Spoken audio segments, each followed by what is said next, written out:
Hello everyone, and welcome back to Dragon's Breath, an ongoing adventure set in the Swords Coast, in Faerun, of the D&D setting that is standard for the Wizards of the Coast.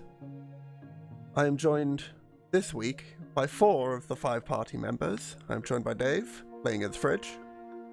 Hello. Snake as Owen Wren. Hello. Robin as Seren Julius. Hi there. And Shay as Sildan Raldefir. Oh, hello everyone. When last we left off, there was a little bit of a technical issue that meant that the latter half of the stream was sadly unable to be captured. Hopefully all issues regarding this have been fixed and there'll be no issues in this stream.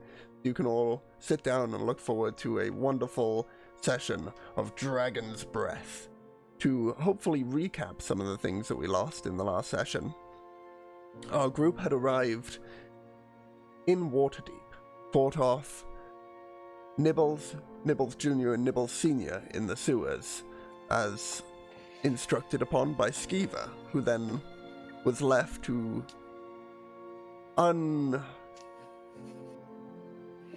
fantasalically, that's a word, I made it up, it's a word, it exists,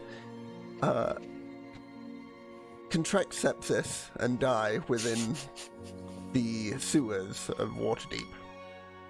It was then that our party reconvened with Sildan and made their way towards the looming tower of the Blackstaff, Fajra Safar.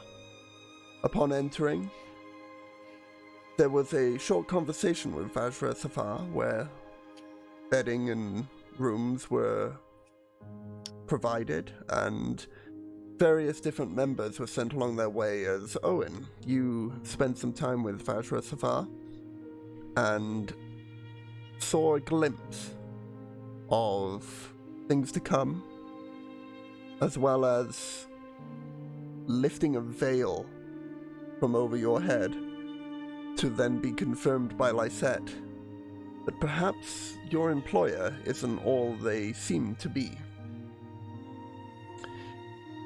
During this time, a name was uttered to you, and then memories flood back as you were the first to remember that of Flint Bouldershoulder. You make your way upstairs to find Fridge, who, struggling to deal with the massive amounts of just mind crazying, another word I made up, definitely a real word, events that have occurred in the past week alone. With sobbing red eyes, they take the knowledge of Flint Bouldershoulder, and it too triggers their memory to remind them of all that they had forgotten, thanks to the help of Baron von La.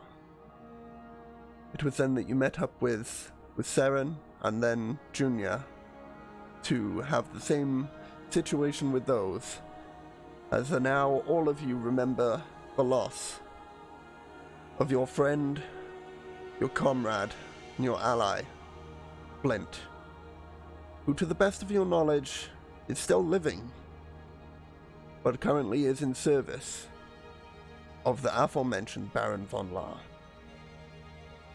Vajra Safar offered an olive branch towards you all, in return for helping with the situation in Neverwinter and the situation here in Waterdeep. Vajra Safar would work towards securing permits for you to enter and exit out of Waterdeep, as well as provide aid in the upcoming dragon situation, the battle for Waterdeep should that come, and anything else that you may need. The first of which being research into a so-called moon organization of some sort. And that is where we left off, and before we get into the nitty-gritty of all that, I just want to very quickly go over two things. The usual, and then another thing. Firstly, let's start with the usual. La Credite. The credits. So, huge thank you to Devon Knight from waterknights.com, or at Devon Knight on Twitter for the NPC tokens you're going to see throughout this adventure and campaign. Christian Orsch at dmheroes.com, or at Christian Orsch on Twitter for NPC portraits, namely those at Nomengard. Forgotten Adventures, or forgotten-adventures.net, or at FRGTN Adventures on Twitter for map assets, as well as Keora from Keora.com, or at Keora on Twitter for map assets and NPC tokens. Ian Fisher /Tabletop RPG Music at patreon.com/Tabletop RPG Music, or at tabletop_music for music and ambience. Michael Galfy from youtube.com/Michael Galfy, or patreon.com/Michael Galfy, and at Michael Galfy on Twitter for music and ambience also. Tim, also known as Tabletop Audio, from tabletopaudio.com, or at Tabletop Audio on Twitter, also provided, you guessed it, music and ambience.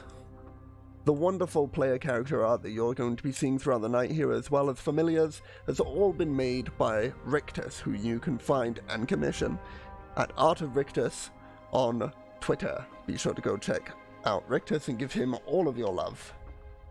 A huge thanks to Luke, Darth, Tim, Simkin, and Halplo from seafootgames.com, or at seafootgames for battle maps, as well as MapGuffin from patreon.com/mapguffin, or at mapguffin for battle maps.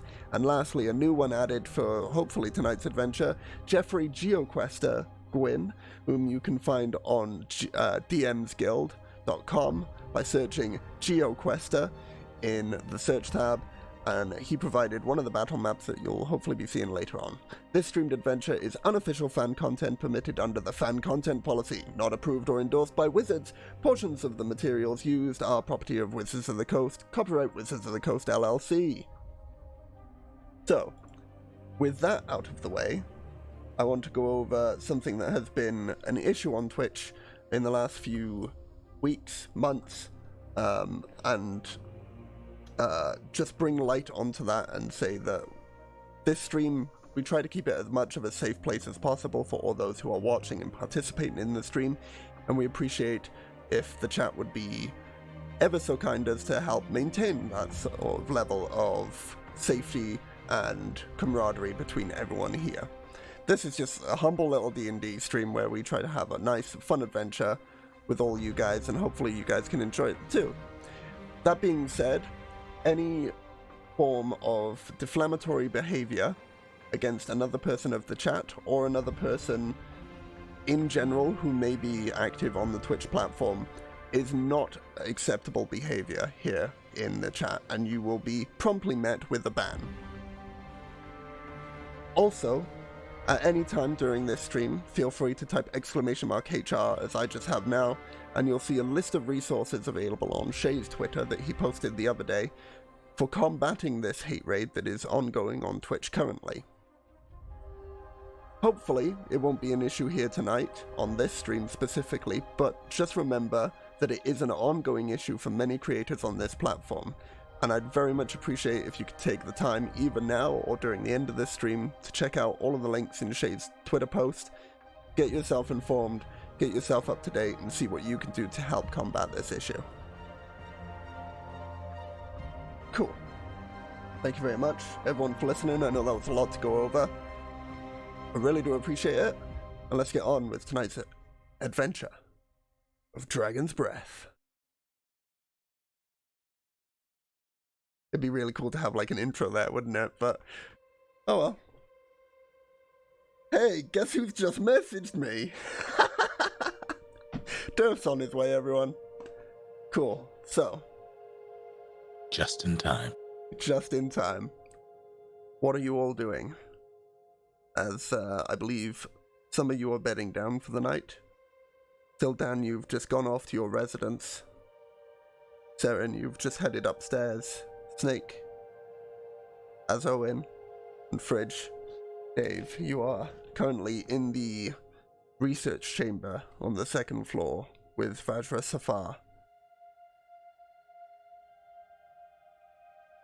Shall we begin then? Yeah, just point us in the right direction.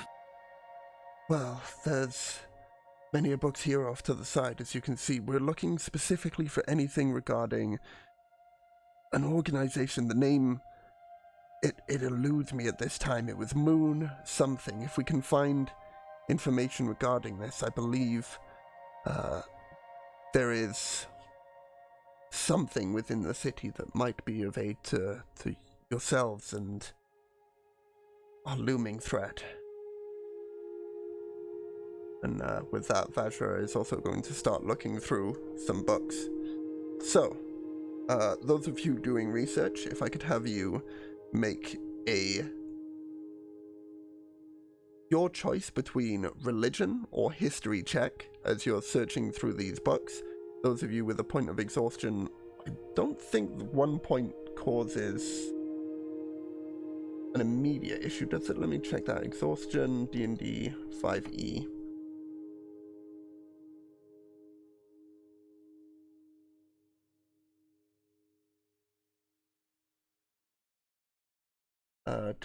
Oh, it does. So disadvantage on ability checks. So those of you with a point of exhaustion, please do so with disadvantage on your roll. So that's religion or history check.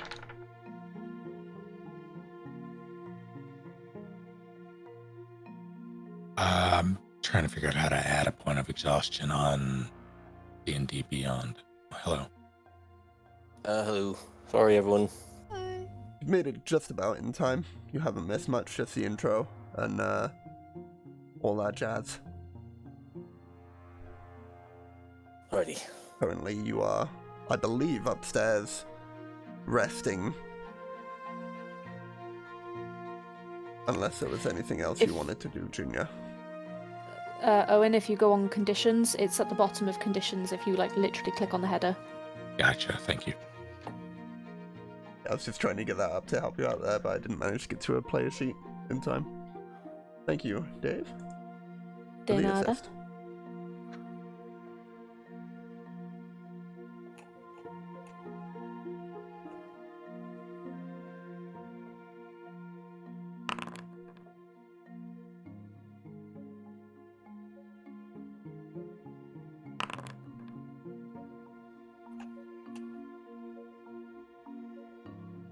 And then if you want to make your religion or history check with disadvantage, Dave. I thought I was in my room. Am I actually helping with this? Are you? I thought you had taken a point of exhaustion to do so. Yeah, no, I was taking a point of exhaustion because I wasn't going to sleep. I'd be thinking about the Oh, events that had Right, happened. but you're not in the chamber. New. Apologies. That was my misremembering of the situation. Cool. Looking through the first few tomes, as you scroll through, taking glances here and there at the various words as you go through, looking for moon, moon, moon, you don't seem to spot anything in this first attempt, so... And neither did Vajra, as they rolled worse than you. That is the first hour of the night having passed. I'm sure there's something in these books here. There's just so many of them. And Vajra gets up for a moment and heads down the stairs. Returns a few moments later while you're flicking through the pages with tea at the ready, and has made you a cup also, should you choose to drink it. Tea? Sure, thanks. It might be a long night, but hopefully we get lucky. Shall we continue? I'll sort of raise his eyebrows and take a breath and get back to flipping pages. I'll set the tea down beside him. Feel free to make another check with disadvantage.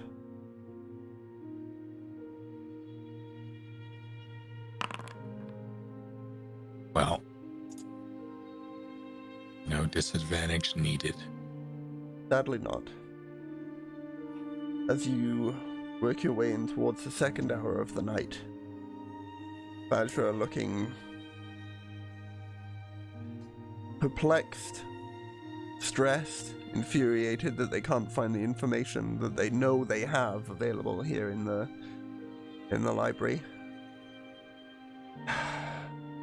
We just gotta keep trying, I guess. Third hour in. Go ahead and roll for the third hour.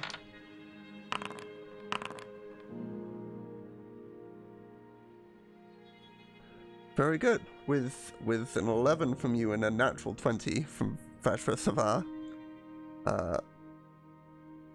you're about half hour through this third hour of checking.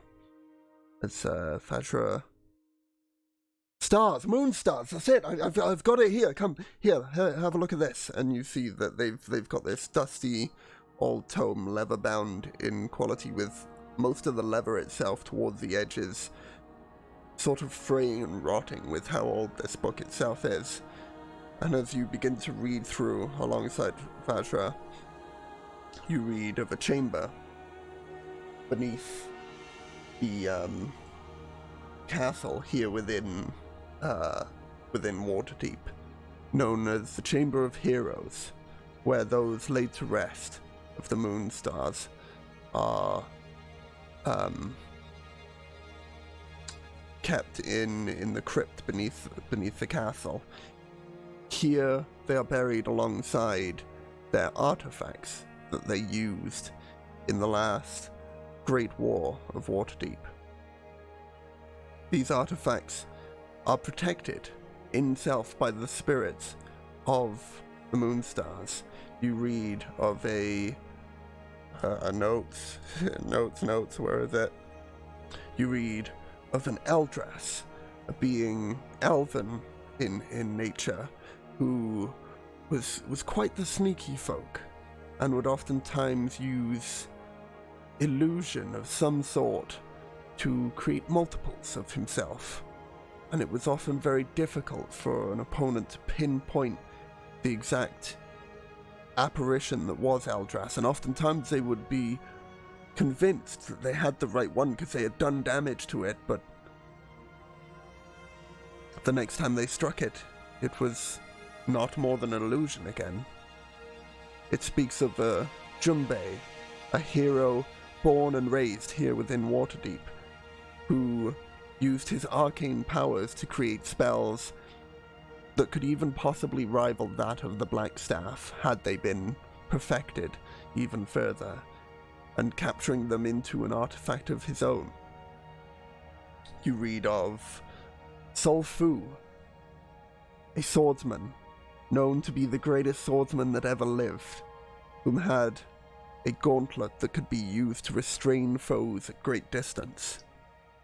And you hear of Reldrak, a sorcerer who managed to tap into the power of the druids, and in and of himself, without druidic spellcasting innate ability, managed to shapeshift into forms of great power. Right. If what this book says is true, these individuals and their artifacts are beneath the castle here within Waterdeep. I'll have to speak to the Open Lords and see if they'll allow you passage to take on what could be deemed as the hero's challenge. But I do think that if you're able to secure these artifacts, it'll be a great boon to the city. I mean, I'm not opposed to a little grave robbing, but that's going to be a hard sell if this tomb does exist in a castle here. Of course they know about it. Yes, I looking through the book, it seems that this is here for such a situation as the one we're in. Dire times of Waterdeep. I mean, the Guardians protecting these artifacts must be protecting them for a reason. Surely, if they were never to be used again, they would be destroyed, not protected. And I can think of no greater cause than to protect my great city. That would mean giving whoever owns that, whatever lords own the castle, information about what's coming.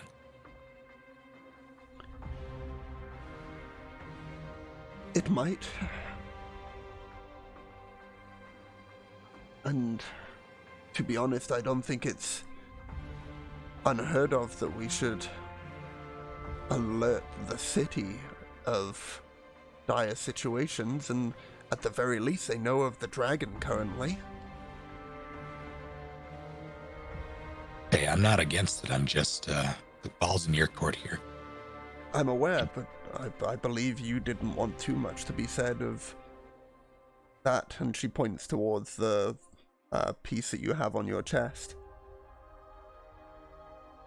Yeah, no, this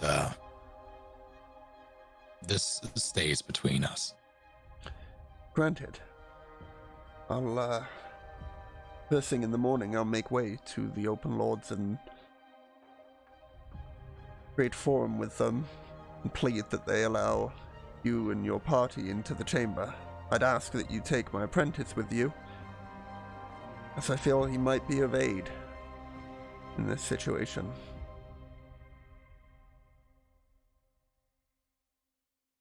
Oh, you mean Silky? Sildan, yes. What I say. Doesn't matter. Yeah, last time we encountered trouble with him, he sort of disappeared. I'm sure all with good purpose. I have taught him to always look for the what's the word? Pacifist way through, if such a means is possible. I myself see no means of, and no reason for mindless slaughter. I hope you understand. It's going to take more than a pacifist to deal with whatever awaits us in those tombs. Which is even more so the reason why I wish him to join you. There is a lot he can learn from being alongside you, and I'm sure that he will be a great asset. I'm sure we're not all without our own flaws, are we not? Fair enough. Just know that if he pulls anything like he did before, I'm going to return him. I will keep the receipt. Very well. For now, though, I think it's best that we get some rest. You'll have a busy day tomorrow. Out of character, is there a window in this chamber? There is 2 windows to the chambers, one on the northeastern side and one to the southwestern side. I'll look up, gauge what time of night it is, and sort of shrug. Still got a handful more hours till daylight. I'll down the tea. Very well. I will, I may not be here when you awake in the morning, depending on the time. I might already be in the forum with the Open Lords, but if you are awake before I leave, then perhaps convincing the rest to join me with the Open Lords might sway them, if they see you, to be more open to the idea. And if I'm not awake, how do I find your apprentice? Right, yes, and she pulls out a map from a series of scrolls that she has off to the side. You see some of them are of the area around Waterdeep, some Waterdeep itself, and she pulls out one specifically of the Castle Ward and the Sea Ward, and lines them up with one another to match right about where the marketplace area is. And she points to a location. Hey, help, I think I've lost it. What? The, my house? Oh, I found it. She points to a location here. Just here, up of, off of Grimwald's Way, near the Street of Whispers on the corner here, and she points towards the big house on the corner, up which I'll point again for those who missed. This house here is the home and abode where you will find my apprentice. He is not here, though as diligent as he is in his studies, I do believe that he will be here fairly early in the morning. I will I'll look at the map. I'll pull a piece of silver from my... Oh, wait, no, I don't. Do I have silver anymore? Forget. I'll pull a coin. I'll pull a gold coin from my coin pouch and reproduce a still image of the map with a marker on that specific location. Put it back in my pocket. Very nice. A helpful little trick you have there. I may steal that one day. I'll charge you. Then we'll discuss the cost should you make it through the challenge of the champions. He'll nod and sort of lean in and go, I haven't patented yet. I see. And she'll pick up a small little trinket off of the table. Tell me, what form of magic is it? I imagine illusion.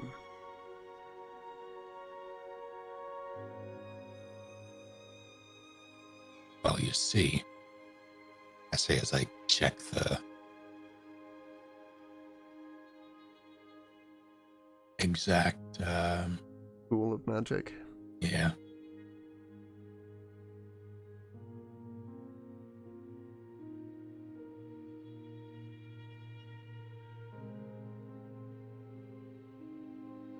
doesn't list the school of magic, but illusion makes sense.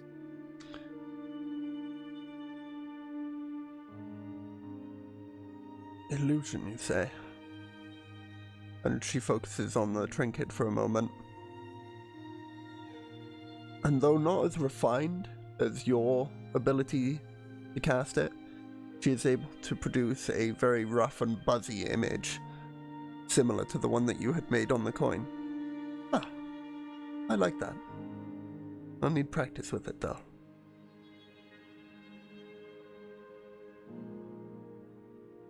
I'll remember this. Should you survive tomorrow, I might teach you a little something myself. Something that I also haven't patented. She winks. I'll hold you to that. Very well. For now, take care, have a good night, and see you in the morrow. Yeah, see you on the other side.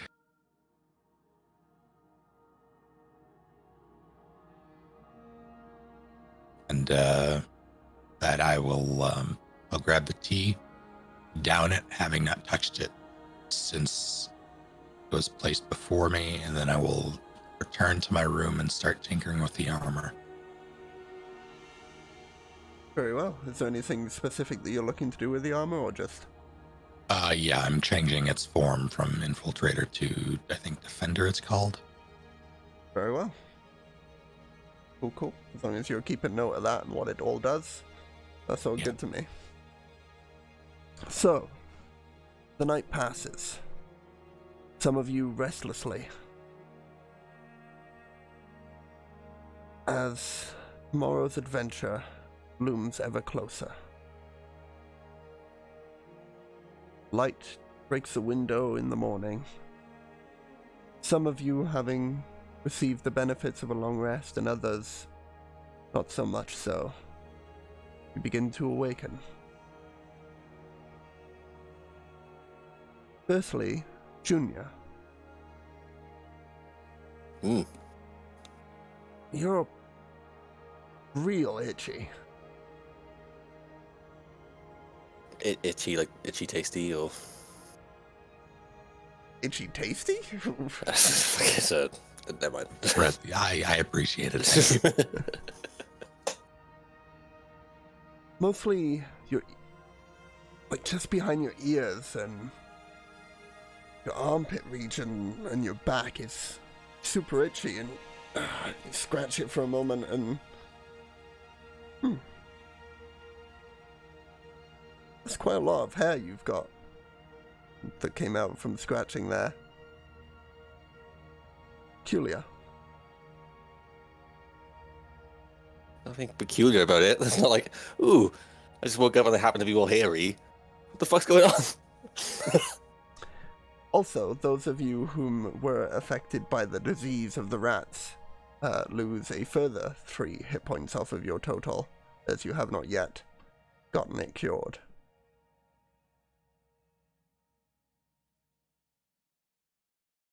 The disease thing. Yes. I have it down that it was 6 points. 6 points was it? I'll double check on the sewer rats. Giant rat diseased. Features.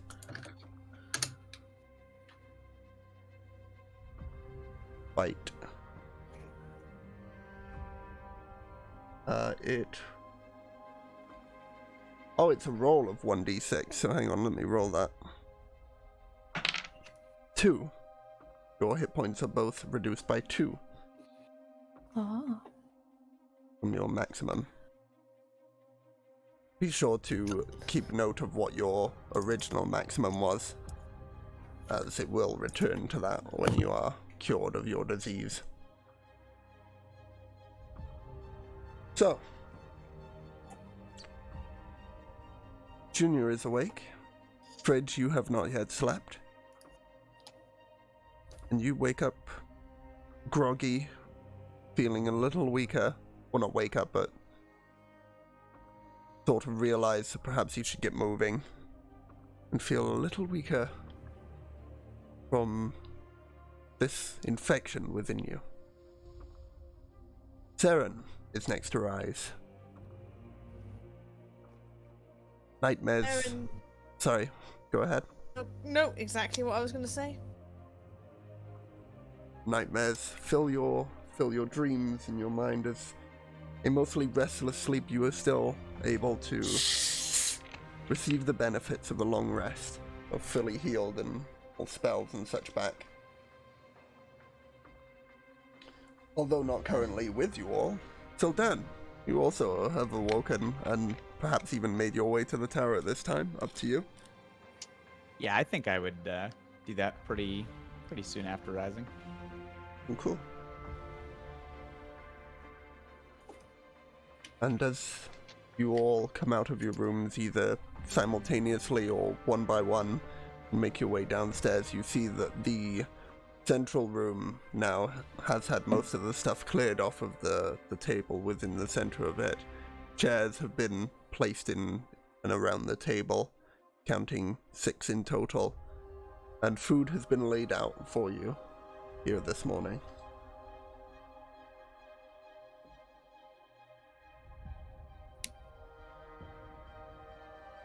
What are you all doing?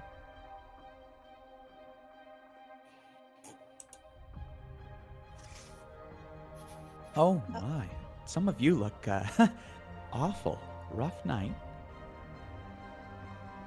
Fridge will barely glance at him as they make their way over to the table and just plonk themselves down. You could definitely.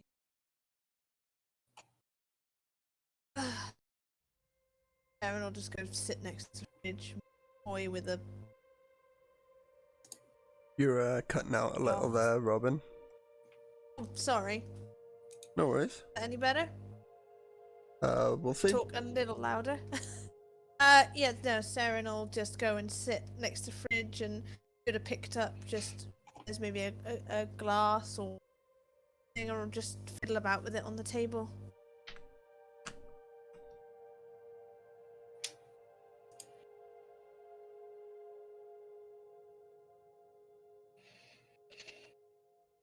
So, what do we do now? Next. Well, should I pour some coffee, anyone? This will be the first time you actually get a reaction out of Fridge, and they'll nod their head at you. And he'll go around and do that for anyone who wants it. Fridge will take the cup fervently from your hand and clutch it close, just breathing in the vapors coming off the hot coffee. He'll smile as he dances around the room. I figure since I know the tower, I'll do a little bit of hosting. Get people what they need.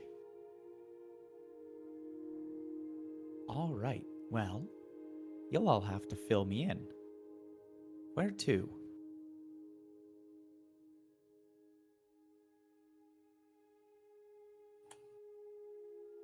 Can Oh, well, we must leave at once then. I was going to say, can Fridge spot Owen from where they are at the table? Nope. You left, didn't you? I have not seen Owen No. since The night before? the night before, yeah. Cool.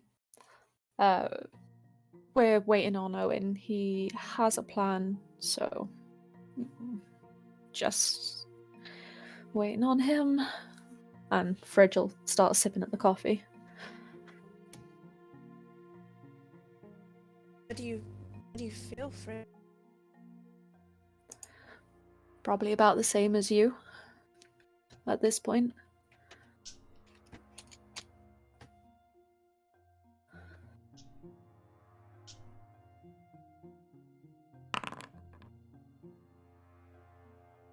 If Durf's dog is within petting distance, Fridge will. Which, thanks to Snake, also reminds me, Dave, could I have you roll a d8, please? No. Refuzzle. No, we'll do that. Did that show up for you? It will have. I just need to go back to the... Yes, 3. Boom, boom. Ooh. Okay. What color am I today? Today, looking at Fridge, you see that their hair is a very cold-looking blue coming from the tip, from the roots, that extends out to a frost white out at the tips. It matches their mood. And I will update that as and when I can, as you guys are continuing with the roleplay.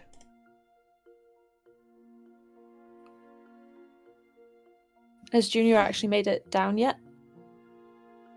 Has Junior made it down yet? Yeah, he would have started to come down, but he is looking out for Owen as well. Cool. If he goes into that room where everyone is having like breakfast or whatever, and we realize that Owen isn't there, he's probably going to go try and hunt him down.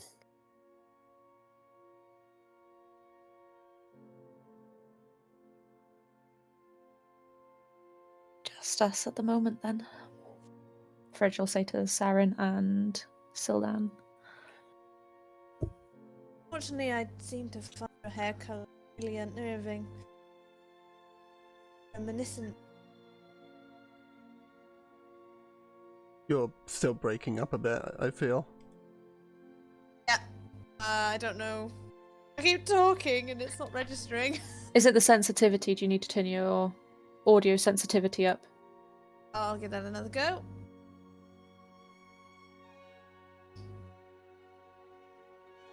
Try that. Say more words. Sounds good. Yeah, well, we shall have to see. Yeah. I'll say it again. I'm sorry, Fridge, but I really find the colour of your hair and your eyes quite unnerving. They're very reminiscent of the nightmares I had last night. Sorry, it just seemed fitting for the day, you know? Yeah. I know. I can change it if it's easier. No, it's fine. It just reminds me of the cold. Thank you, Robin.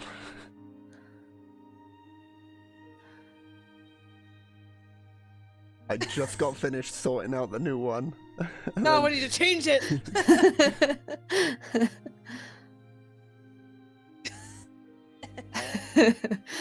I think we're sticking with this one anyway, aren't we? Yeah. Cool. Right, well, I guess we have to wait for everyone else. In the meantime, anyone perfect any good spells lately? Want to compare notes?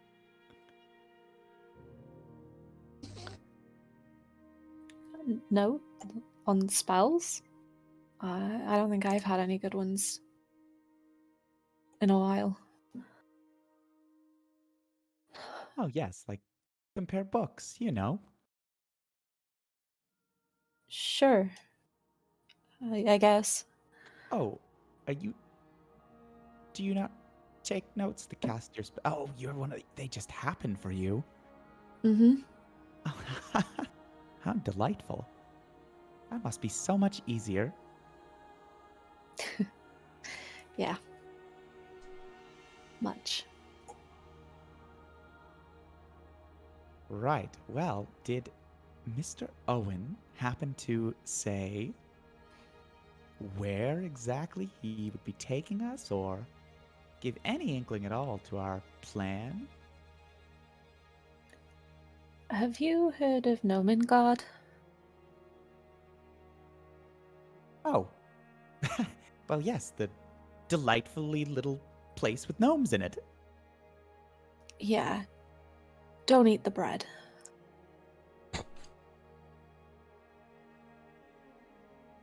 Well, Wait. all right. Just remembered the place where there was rumored to be a doppelganger. Yeah, we've got to go back there because the twins are in danger. Remember? I mean, yes, I do remember the twins, but the fact that we left there without dealing with the doppelganger, I mean, maybe the twins aren't even there anymore. But we need to find out, because if they've given up the plans to Owen's little toy, We might be in more trouble than we think. Oh, right. Everyone wants this armor. Who are the twins? Some gnomes that gave us a hand when we needed it. Oh, that's very good of them. You seem to have a penchant for making friends wherever you go. That's one way of putting it, I suppose.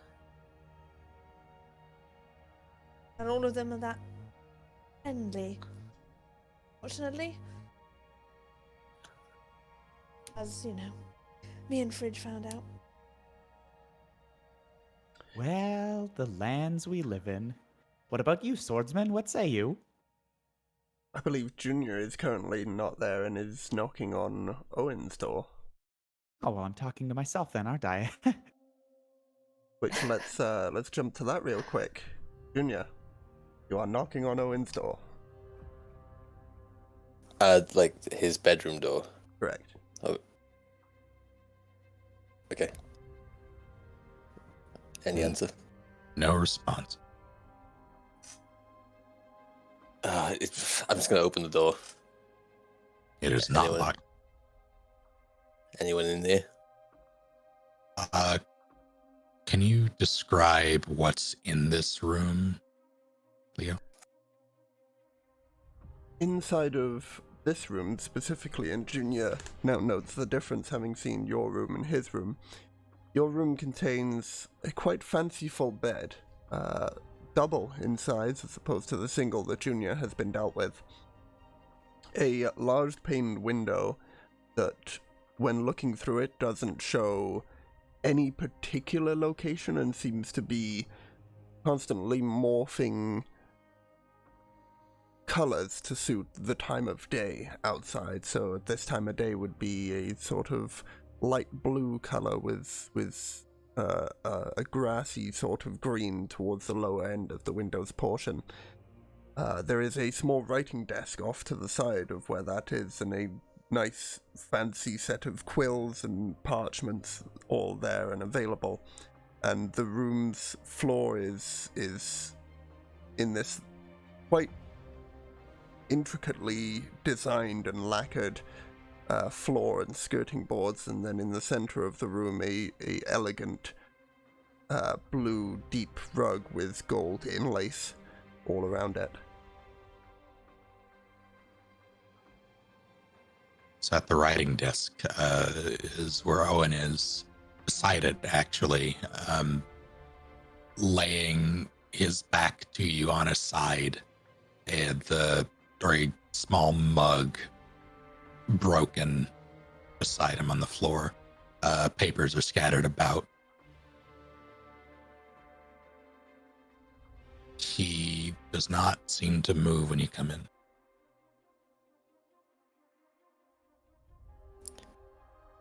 Junior's going to close the door behind him and start walking towards Owen. Like, Owen, I'm not okay.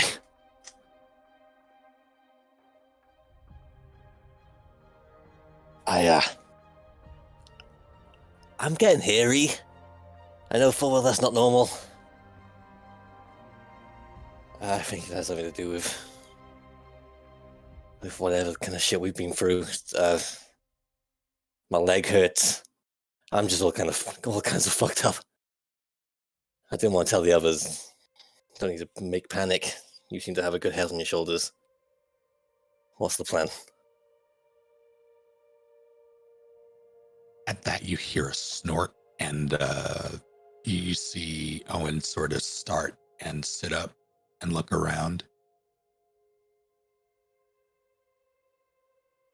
What?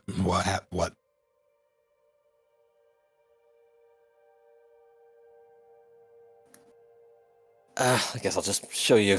And I'm going to take off my the top that I'm probably wearing, assuming that this whatever's going on is like on his back or something.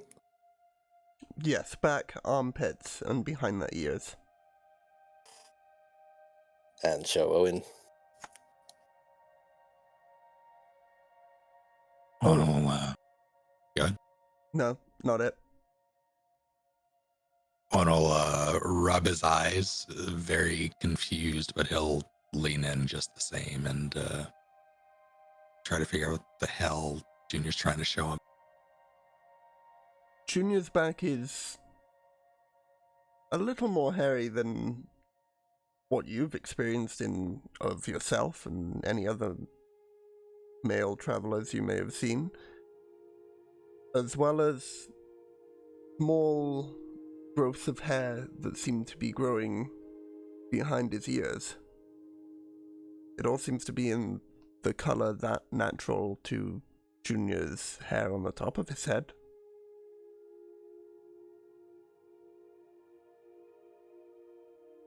That's weird. So when did this happen? This morning, so I woke up itchy. Realized I'm having hair. It's kind of like puberty, but it shouldn't be happening at 27, you know? Huh. I want to lean in closer. Do I recognize this to be anything? Like, have I encountered this? But what I have read about this? I don't think you would have neither read nor heard of this before.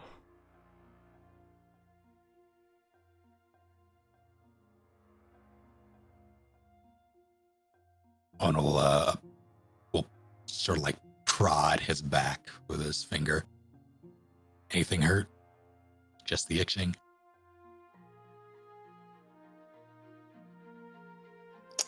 Does anything hurt, Theo? No, just the itching. What about the disease thing?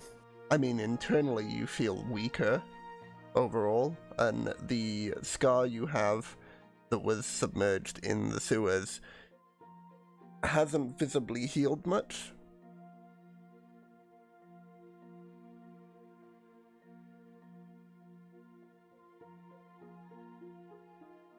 Yeah, nothing hurts. Just, I don't know, I guess I feel tired.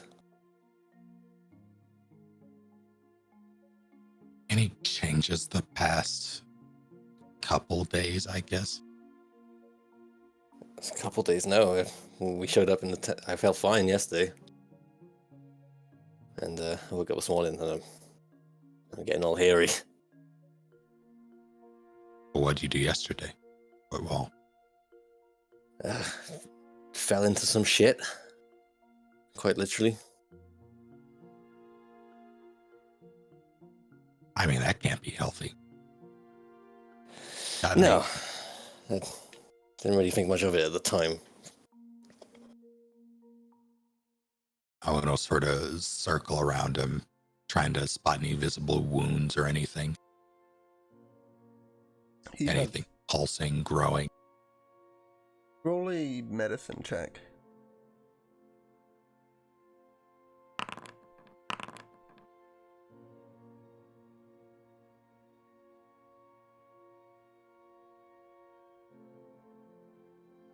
You obviously note the gash on his leg that, I mean, it's still a wound. Wounds don't normally heal overnight, so you imagine that there's probably nothing too untoward with that. Other than that, a few scars from the battles you guys have had in the past that all seem to have begun the process of healing over.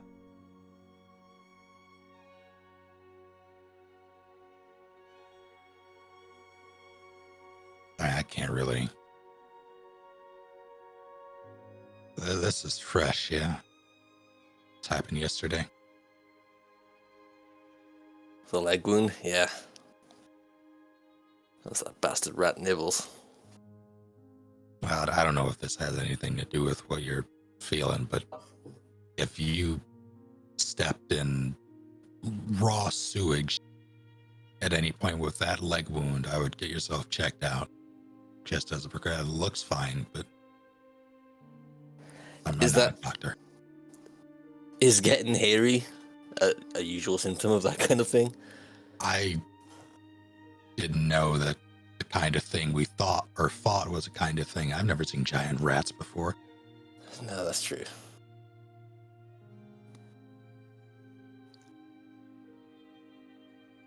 That's true. How are things going here? Anyway, as Junior puts his t-shirt back on and his armor. I think I got this. He'll look down at his own chest, and he'll do a swipe right motion on it, and the armor will form over his body, and this time it is much bulkier than it was.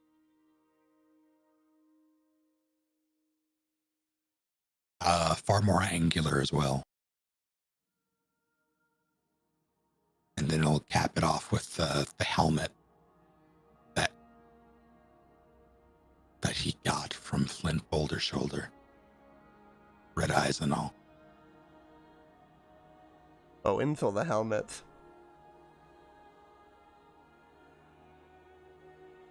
Say again. So I was referring to, like, crying would give you red eyes. So I was like, Owen's red eyes or the helmet. Yeah. Fair enough. Well, you've been busy. As Junior wipes sweat off his brow.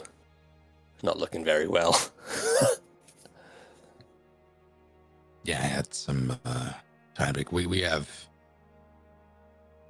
have things to do. Are you good though? You're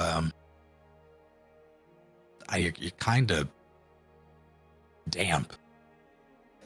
Yeah, I'll go look in the town and see if I can get some sort of physician or something to help me out. Maybe it's just a bug.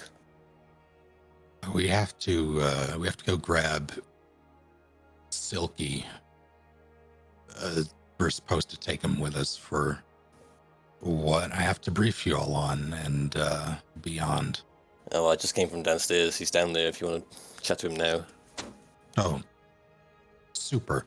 Let's see if he knows anything about that and go from there. Sounds like a plan. Owen will look around the room, seeing the state of it, seeing the state of his notes. Give me about 5, 10 tops. See you down there. All right, 10 tops. Then Junior leaves the room.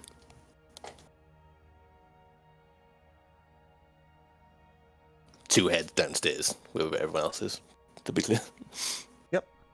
So, we'll continue with everyone downstairs as Junior joins you all. You find Owen, Junior? Yeah, head in his books. He says 10 minutes.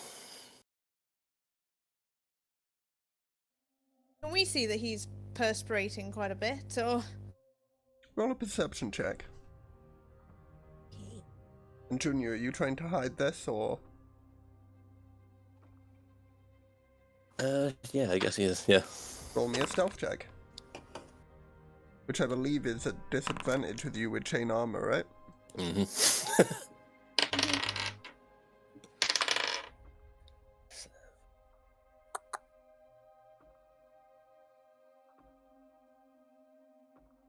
I got an 8. I Yes. got an 18. Both Seren and Sildan pick up on the sweaty brow of Junior. My, you look awful, my friend. Seconded.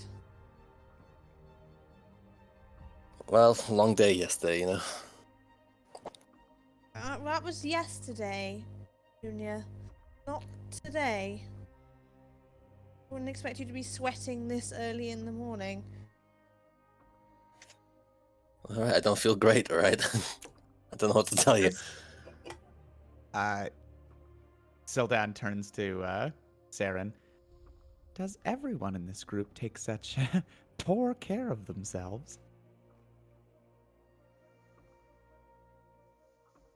No, but things have been difficult.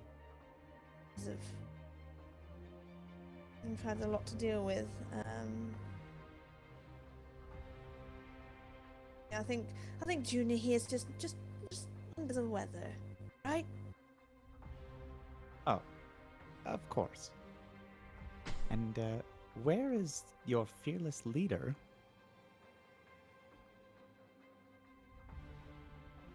He said 10 minutes. He's just sorting out books and the usual Owen stuff. Oh, books. Perhaps he would want to exchange spell. Yes, well, okay. It's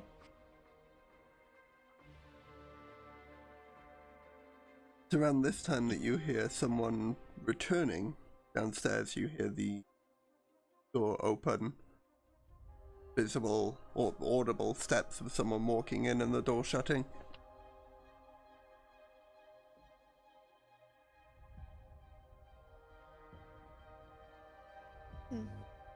Shortly after, you hear coming up the stairs and then see Vajra Safar.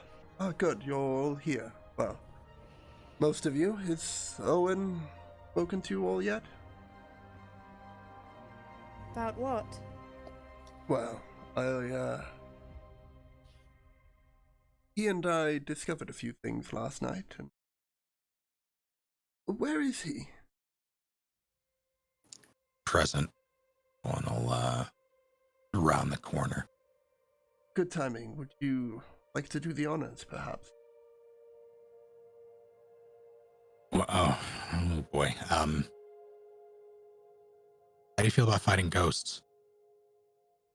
Again? Again. They Good nearly experience killed with us this, last then. time. Bad We've already experience, it has died been. a few times. Yeah, well, so there's, was the moon, not important.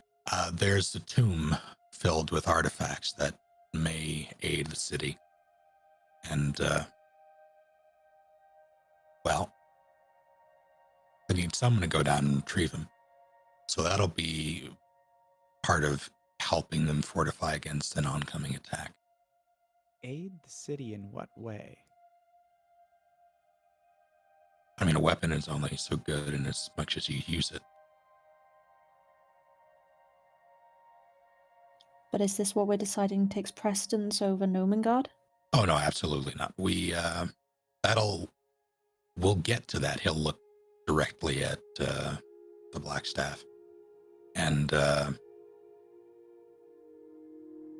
he will say, we still need to go and take care of a bit of unfinished business first.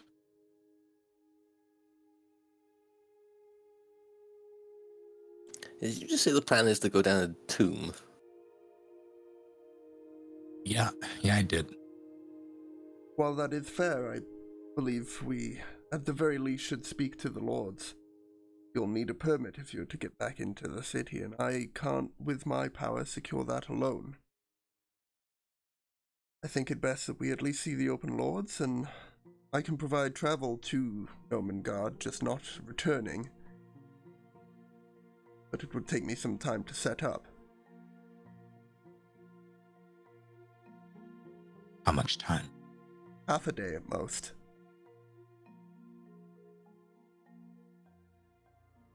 Yeah, we can do that. Hey, where's the kid? Lysette is currently on errands for me. I've got her gathering some supplies, and I see you are all reaping the benefits of the breakfast she prepared for you all.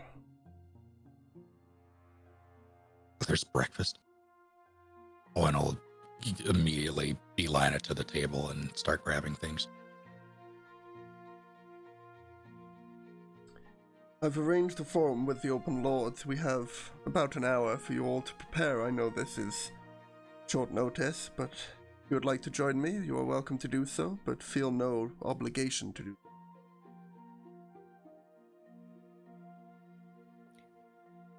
Is there a benefit to us going with you? It may help me in persuading the Open Lords to allow you access to the chamber that I believe Owen was just speaking of. Of course. And at the same time, it might also help us in procuring permits for you all for entry and exit of the city. Fridge will wearily get up from the table and go over to Sildan, assuming he's still holding the coffee, just take the whole jug from him, pour another one, down it, and say, "All right, I'm ready when everyone else is." Oh my.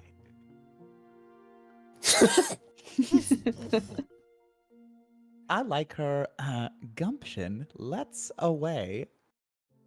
Let's away. What century are you from? Oh, I apologize. Is that not said around these parts? Yeah, maybe 200-300 years ago. Well, then go we shall. Fridge will just snort. Is that better? Your Sure. heritage is showing once again, Sildan. Not I can do about that.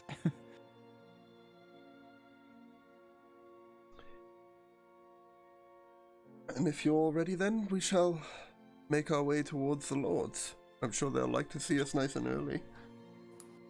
I'm probably gonna actually go see if I can find some sort of physician or something. I'm not feeling, as you can probably see, not feeling great. Maybe I can rendezvous with you guys a bit later. You don't look good. Do you want me to just... And Fridge will hold up their hand, like in the healing-y gesture. No, it's not that. I'm good. Maybe someone in town with like some sort of some magical pill. That would be good. I mean, I have a magic hand. You're quite young, sir. Thank you.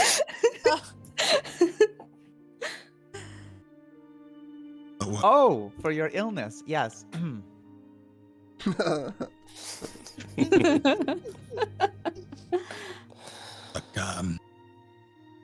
if you know anybody who could maybe help with whatever is going on with him, he'll sort of gesture to Junior's state. I don't know, there's the dampness, there's the unaccountable hair. There's more going on with him, and not gonna lie, it's a little concerning, but not anything that we can do for it at the moment. If you know anybody. Sildan, he is quite young, isn't he? A member of the physicians pointed to the Open Lords, I'm sure would be able to give him a look over. Convenient. All right. That sounds good to me. Then let us make our way. And with that, I think this is a good opportunity to take the break. So, if y'all want to be back by about 1:45, give or take 5 or 10 minutes, depending on the situation. And we'll pick up there as we make our way through the castle ward south towards the castle within Waterdeep, where the Open Lords themselves, some of them, find respite. Aye, aye, Captain. While I have the attention of everyone in the chat, I would like to... I'm sorry, did that get to you, Fridge? Or was it What? just putting down noises? I thought I heard you snicker as I said, well, I have the attention of everyone in the chat. No? No, Oh. I'm off. It would have been perfectly timed. While I have the attention of everyone in the chat, I would like to allure you all to benefit the campaign of Lithering Miserably that we are trying our best to fundraise for as a continued effort for Dragon's Breath. In the UK currently, an average of 140 people a week are lost to suicide. 75% of those are men, and it is a statistic that should not be there. If you would like to help this campaign or this adventure, I would urge you not to do so with subs or with bits always donations to myself, but instead give what you can when you can via the Just Giving link in the chat in order to help raise funds for the campaign against living miserably.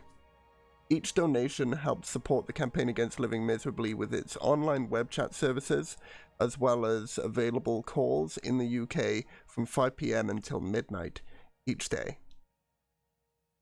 If this is something which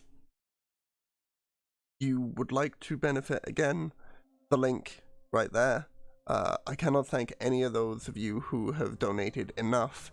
It has been an absolute pleasure and a delight me to see each time that we've got this session going. Even just the support for Campaign Against Living Miserably has been outstanding, and to have raised nearly £250 already thanks to this campaign is it's ecstatic. It makes my heart weep with joy every time to know that such a good community has been built around this D&D adventure. So I want to thank everyone so much for the continued support, and when we get back, we'll get back into some Dragon's Breath. But for now, I'm also going to go take my break. Thank you everyone so much. Feel free to click the link, find out more, and spread the word as and where you can. Thank you very much. See you all in a bit.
Welcome back, everyone.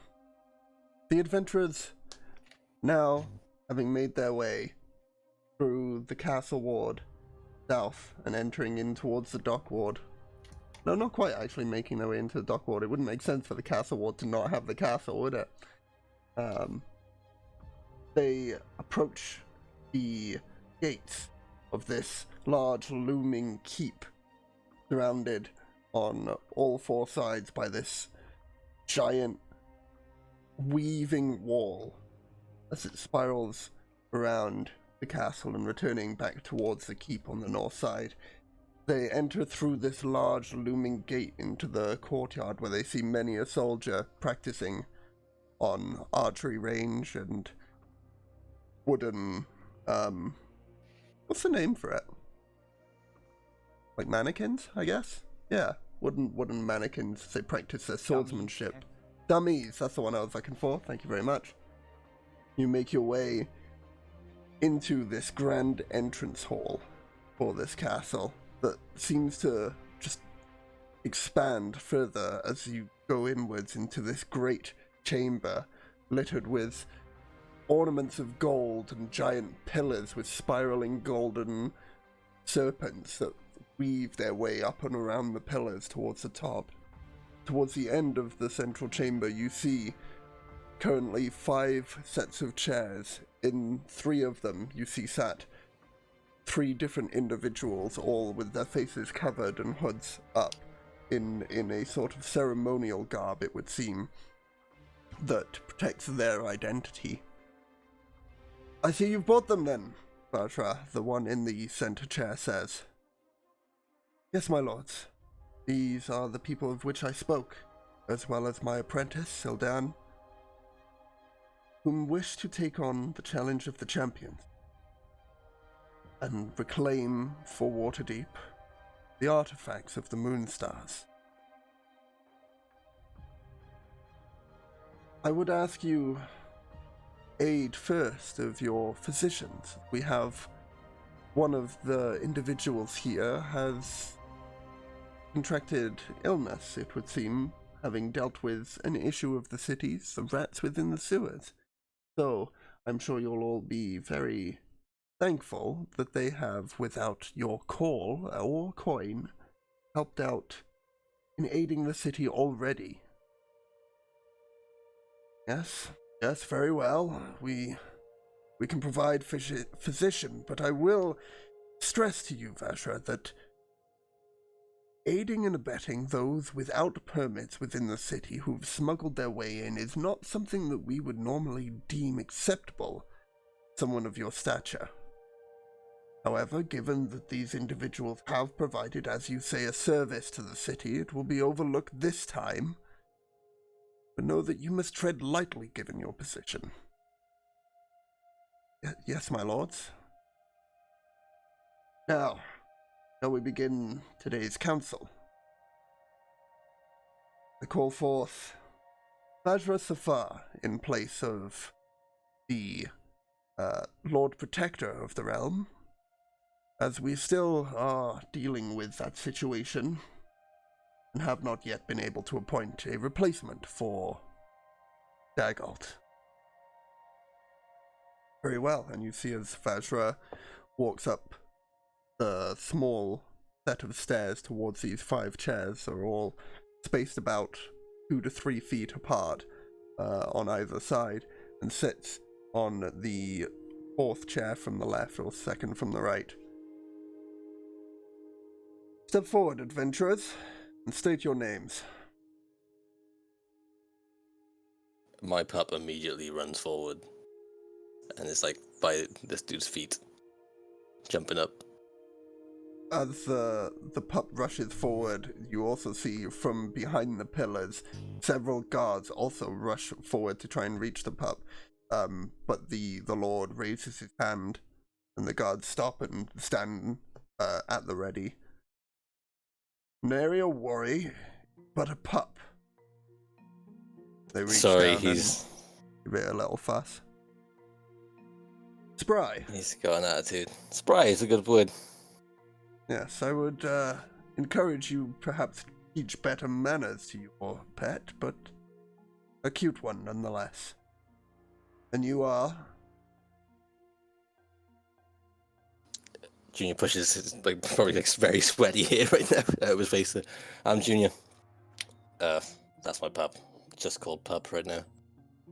The one in need of aid, I presume, and they lift their hand and perform a beckoning motion towards one of the guards, and they seem to shoot off towards one of the doors off towards the west side and the west wing of this castle building. Yeah, I don't feel great. And you wish to take on the challenge of the champions? I wish to help my friends here. Noble. And you, he turns to Seren. Step 4, state your name. I'm Seren Julius. I wish to. You're breaking up. I am Seren Julius. I too want to help my friends. Noble sword you found here, Vajra, he says, looking to the side of him. And you, with the glasses.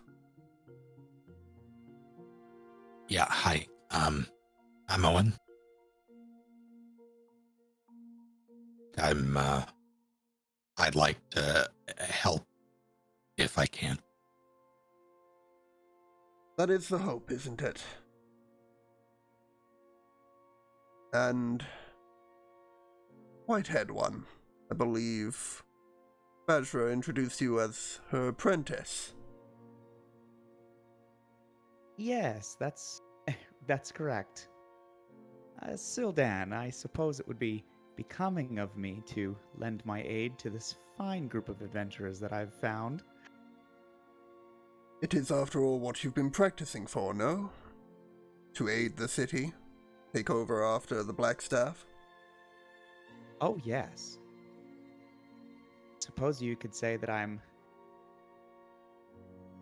putting great study into succeeding her. You have the city's backing for that, and we hope that you will not let us down. It seems only fitting that you take the challenge of the champions, in fact. I dare say I agree with you. Thank you, my lords. And you, with the frosty hair.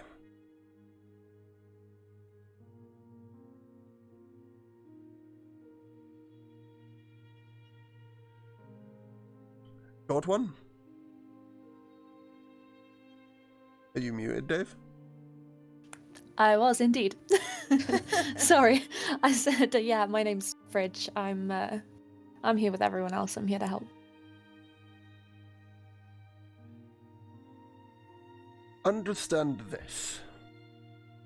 The challenge of the champions is sought after by many individuals whom have found their self into the more well-kept secrets of Waterdeep. I'm sure Vajra here had some sway in the matter of you finding out about the challenge of the champions, but what makes us believe that we can trust you to be of aid to the city? You're all outsiders after all, aside from you, Sildan, but even that comes with its own situation. Well, it's simple. We have a common enemy. Common enemy, you say? Waterdeep has been at peace for years. We have no such enemy. Excuse me. The dragon outside would beg to differ.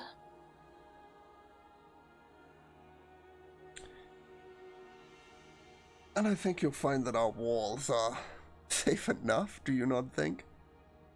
Walls don't exactly stop a creature that flies. Then maybe the thousands of armed guards, ready with bow and staff, to defend the city should it be assaulted by such a dragon. Owen, as the Lord says this, Owen will seek the eyes of, oh God, could you repeat her name? Vajra Safar? Vajra, yes. We'll seek the eyes of Vajra and try to ascertain whether or not this is the moment to reveal their hand about the war. He gives a very subtle but slight nod.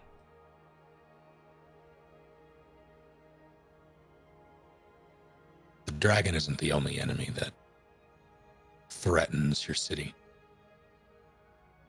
If this has a lot of talk immediately between the guards, and most of it unintelligible as it echoes throughout the chambers. Enough! Enough! It echoes through. The guards all return to their stance. What is this threat you speak? My former employer, your former colleague, someone you ousted however many years ago, I didn't do the math.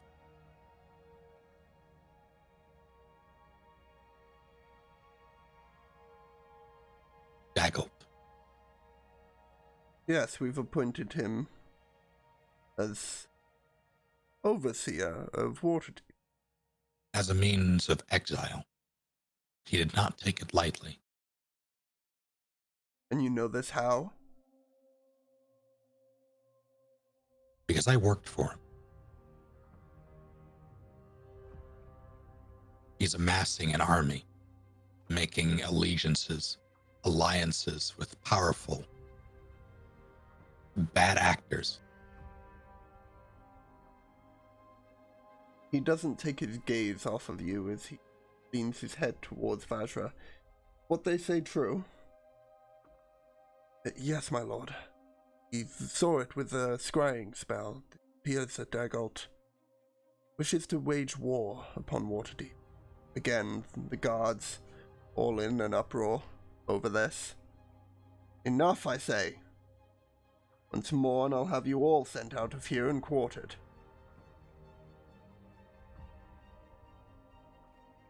What you say is true, that Dagult truly wishes to declare war, as Vajra has backed up in saying, then dire times are indeed set for Waterdeep. I'm sure no doubt you've seen for yourself the state of the field ward to the north. You're dealing with plague, you're dealing with short supply, and it would appear that the reason no one has been able to get into Neverwinter is because they wish to run our supplies dry before the war. It only makes sense now that you mention it, and I didn't think he'd stoop so low. A moment, if you will. And you see, he turns towards the other lords and speaks in a more hushed tone for a moment. That was a quick about face. War's a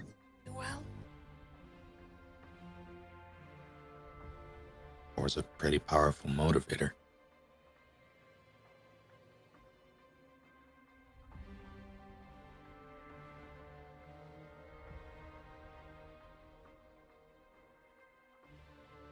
After a moment of talking, the main lord in the center turns back towards you all.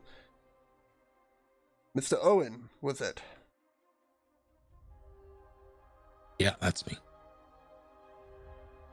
Tell me, what reason do you have to help Waterdeep in this coming war, this battle that is supposed to happen? What makes us think that you won't just take what you can from us and head back to Dagult and report your findings? Fair question. God, I wish the kid were here. I had a charge, two of them. One was Daggle's son, the other his daughter. His daughter is within these walls. His son, not so much. He had him killed. Not intentionally, mind you, but One of the other lords speak up at this time. Say that Lysan is killed. Owen Owen will focus on them. And is there any chance whatsoever of Owen recognizing him? Roll a perception check. It'd be pretty difficult with the mask and the hood, but might recognize the eyes.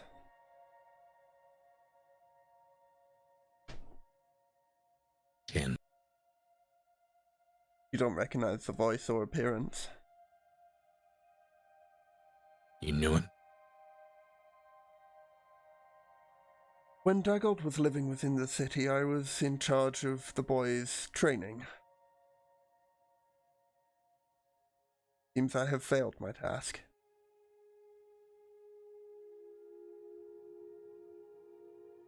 It's not your failure, it's his father's. And I intend to make him pay for it in full. He's also allied with the powerful entity that has a friend of ours.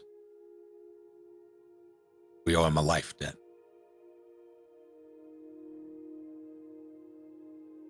Go on.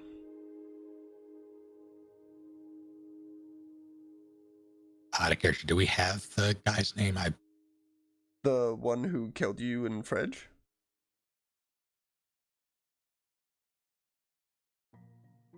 Yes. That would be Baron von Law. He goes by the name of Baron von Law. I don't know the full extent of his abilities, but he was able to best us pretty handily.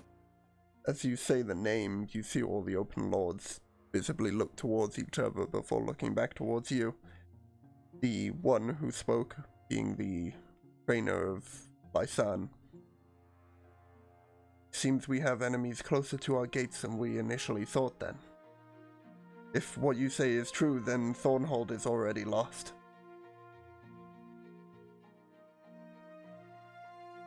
Lost? What do you mean lost? Thornhold is the nearest military standpoint and city, town if you will, to Waterdeep. If they have Thornhold, it isn't a case of them bringing an army from Neverwinter to here, but from Thornhold to here, and that is less than a day's travel, as I'm sure you're aware. Provides a much bigger threat. It's easy to see an army coming from Neverwinter. We can have time to prepare. Days, in fact. Especially if they use the high road. But an army from Thornhold? We wouldn't have enough time. Not enough warning. It'd be upon us before we knew it. Well, now that you have an idea of what's coming, you can, send scouts between Neverwinter and Thornhold and have them relay messages. I'm sure you'll appreciate that we'll hold a war council after this and discuss the matters amongst only those who need to know and with the position and status to give such an input. I appreciate your concern, but that is above your stature, I'm afraid. Fair enough. It's your business. I must make a request, I'm sorry. Go But on. there's one more factor at play here. We have reason to believe that two inventors in Nomengard may be in danger. And they may be able to provide, if captured, the enemy with a potential weapon against you. We'd like to ensure that doesn't happen. A moment, if you please. The lords begin discussing again in whispered tone.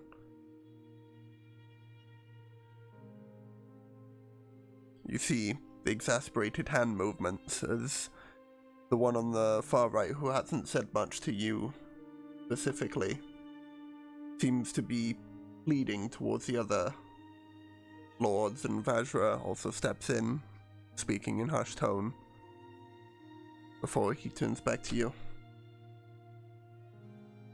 We will send a caravan towards Nomengard. We can spare no more than 30 guards. This will help defend Nomengard. But you must understand that the roads are treacherous and have no means of knowing whether or not those guards will get there and return safely. Especially so, traveling with these individuals that you speak will be treacherous along the high road. As right now, we must prepare for war. We cannot be sure that any caravans that we send will be able to retrieve whatever they retrieve. I'm not asking for a caravan. I'm just asking for permits in and out of the city so we can collect them ourselves. Caravan would be way too high profile. Normally I'm all about that, but this requires discretion.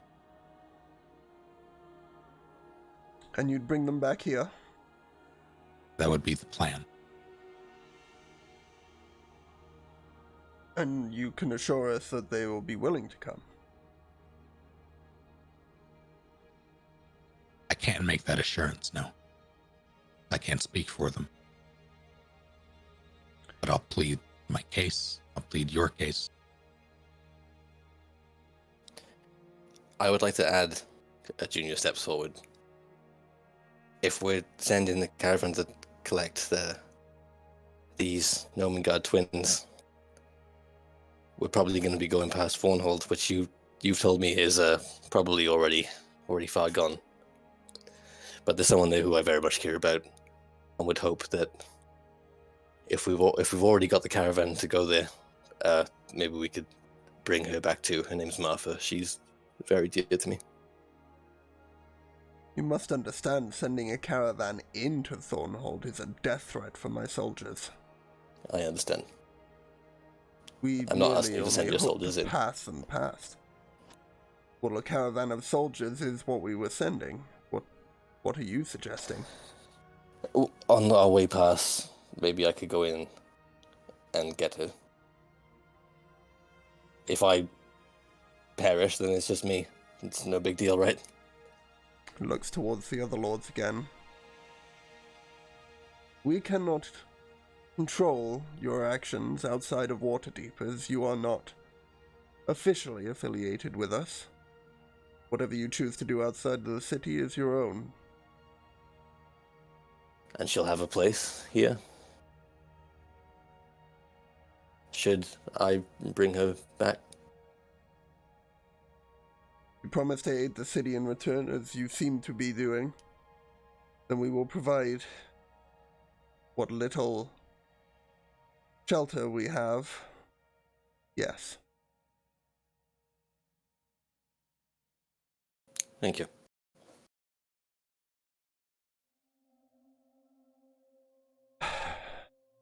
Now, in regards to Nomengard, understand that we do not know if you will be able to make it there and back. We have no means of contacting you until you return. That is not beneficial to us. We will offer you this. We will give you 1 day's head start, and then we will send a caravan of guards of our own towards Nomengard. Defending the city of Nomengard is still a benefit to Waterdeep, even without these so-called twins that you speak of. So it seems only fitting that we send a caravan of guards anyway. Should you make it back without their help, then wonderful. Should you be trapped within Nomengard or seek issue on the road, know that only a day's journey behind you, backup will be on the way. We ask that if you do return to Nomengard and the gods have made it, return from Nomengard and the gods have made it there, that you inform us as such when you return. We will offer permits to the 5 of you. Well, 4 of you. My apologies for the mishap there. And we will also offer a written document providing passage for whomever you manage to bring with you back to Waterdeep, so that they might also find themselves safe within the city. In return, we ask that upon completion, should you be so successful, of the Champions Challenge, you uphold your oath, defend Waterdeep should the worst of situations happen.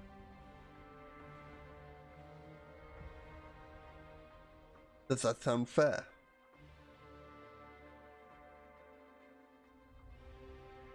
Sounds fair enough to me. Owen will glance to the others. Fridge will nod in his direction. Do what we've got to do.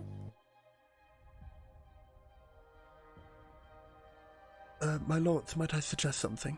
Ashra says. Very well. I had spoken with these adventurers about this earlier, but I can provide transport to Nomengard for these 5 individuals, but it will take me half a day in which to complete the spell. Might I suggest they perform the challenge today and gather these artifacts? We have no idea of what might be on the road, and who knows, these artifacts might even be of benefit to them, claiming these individuals from Nomengard and from Thornhold. Thinks for a moment. A moment longer, clearly thinking hard about the topic of conversation. If they are indeed to complete the Champions Challenge, then there is no other being in this city fit enough to bestow these artifacts on. Seems only fair that they be allowed to take the artifacts in aid of the city, he says, looking glances towards you, sternly. But we ask that these artifacts still remain a part of Waterdeep, while we are lending them to you. Should you succeed, they are still a part of Waterdeep heritage.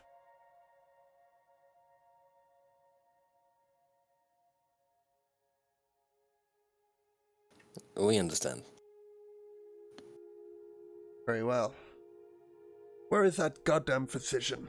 And you see, aptly timed, the physician comes out, and they have various healing potions on them around a belt that they keep attached, wearing this white garb that, imagine like a nun's outfit, but in all white.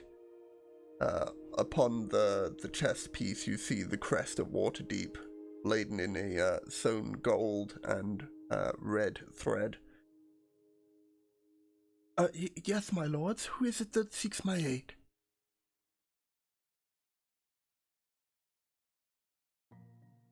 I think it's probably me. Junior meekly holds his hand up. See to him. And once you are done, I will show you to the chamber. My lords, I do apologise for interjecting. May I ask a question? You may. What exactly is involved in... What's there? In the crypt beneath this castle lies the Champions of Waterdeep. In it you will see the heroes who have saved Waterdeep in the past. Those such as Jumbay, Aldras, Reldrak, and Sulfu. Each of their spirits remains to defend the artifacts beneath the city. Many have tried in the past to either pilfer or tempt challenge beneath, Many have failed, yet none have died. It would appear that if you are unable to complete the challenge, the spirits still spare you, as they seem to keep a lot of their noble and heroic traits in the afterlife. Kind of them. But I do warn you that whatever you face down there is something that none of us lords even know about. Right. Thank you, my lord.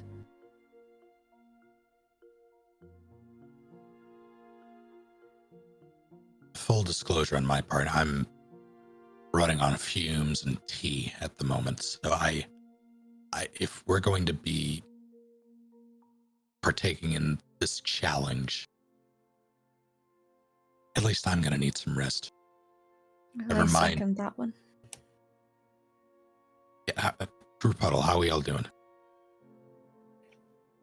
I'm pretty wiped, to be honest.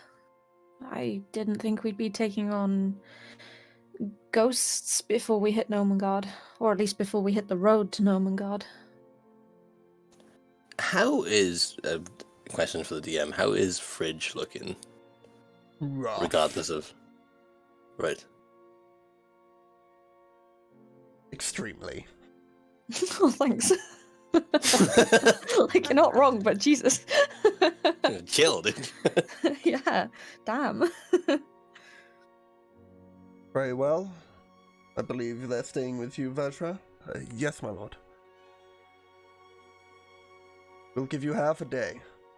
Can't give you no more. You must understand that time is of the essence when it comes to heading to Nomengard, and we see fit that this challenge be completed before you leave. In that time, we will write up and acquire all the documents you would need necessary to enter and exit the city, as well as those that you wish return with you. Feel free to help yourself to some of the potions made available by our physician here. Perhaps it may aid you in the challenges below.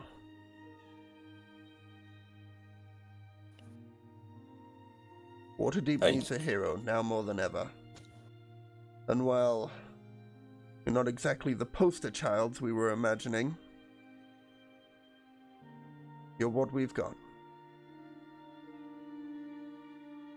And we appreciate that.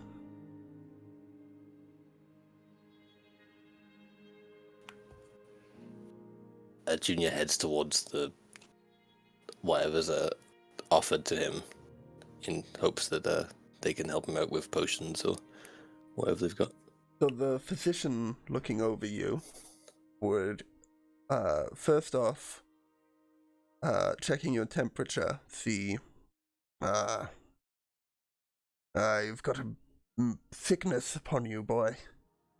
Here, drink this, and he pulls a green, liquid vial from him that you can see in it there are chunks to the liquid that appear. Oh. It isn't going to be a nice experience to drink this, but they offer the potion out towards you. Is this the only one you've got? Well, I could make another, but it'd be the exact same, I'm afraid. That's not my worry. Just he, Junior gestures towards Fridge. Just make sure they get their dues too. They don't look super good. They shoot a glance over to you, Fridge. Are you also suffering with this same sickness? I don't think so. Just Fridge, no drink sleep. the potion. God's sake. You can't make me. Have you seen the color of it? I assure you that if you are ailed by this, it will lead to naught but death. Well, that's a little dramatic. Fridge will still go and reach out for the potion. Junior downs his while making eye contact with Fridge. Delicious. See, look at that. Fridge will look at him like nothing in her eyes but glare and you friggin' liar, and then we'll chug theirs. And turn a little green at the end. while not immediate, over the next few hours when you are resting, you will be able to remove the effects of the disease that you have on you, both of you. Tasty. And I believe you'll be needing healing potions, right? Never say no to those. Good idea. And I'm sorry, but I have to ask, as a physician must, are you always this hairy, sir? Pretty manly. No, no, he's not. Fridge will outright just cackle at Junior at that one. After the laughter behind him as he says that, he goes, eventually, like, his face drops, and he's like, no, I'm not usually this hairy. Would appear that you have come down with Lycan's bane. Come down with what, sorry? Lycan's bane. Oh. Feeling a little rough, are we, Junior? Ah, a good one. Lycan's bane is that of a disease which... more of a curse. Have you been bitten by anything recently? I mean, Saren cast a potion, a spell on me to put me in bed with her and Fridge, so I imagine I've been bit by a few things. Again, don't Junior, remember that. Junior's face drops again. He's like, no, I did get bit by some sort of wolfy thing. If you do not wish to become like that creature, I would suggest that you get some silver dust and mix it in with your meals for the next few days. Failure to do so will, perhaps not be beneficial to you. Silver dust. How expensive is that? I'm a physician, my boy. Not a merchant. That's fair. Thank you for the delicious drink. And he also hands off to you a total of 4 healing potions. I need to check which one would be most suitable for your party. Healing potions 5e. I think I might need to do superior or great or whatever it is. Hands them over to Junior, yeah? No, normal healing potions will do. Yes, hand them over to Junior. Danke. And Junior can do so with those 4 as he see fit.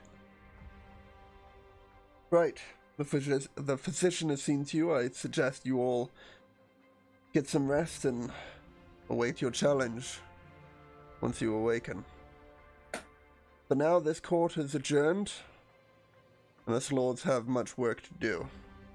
We bid you a good day.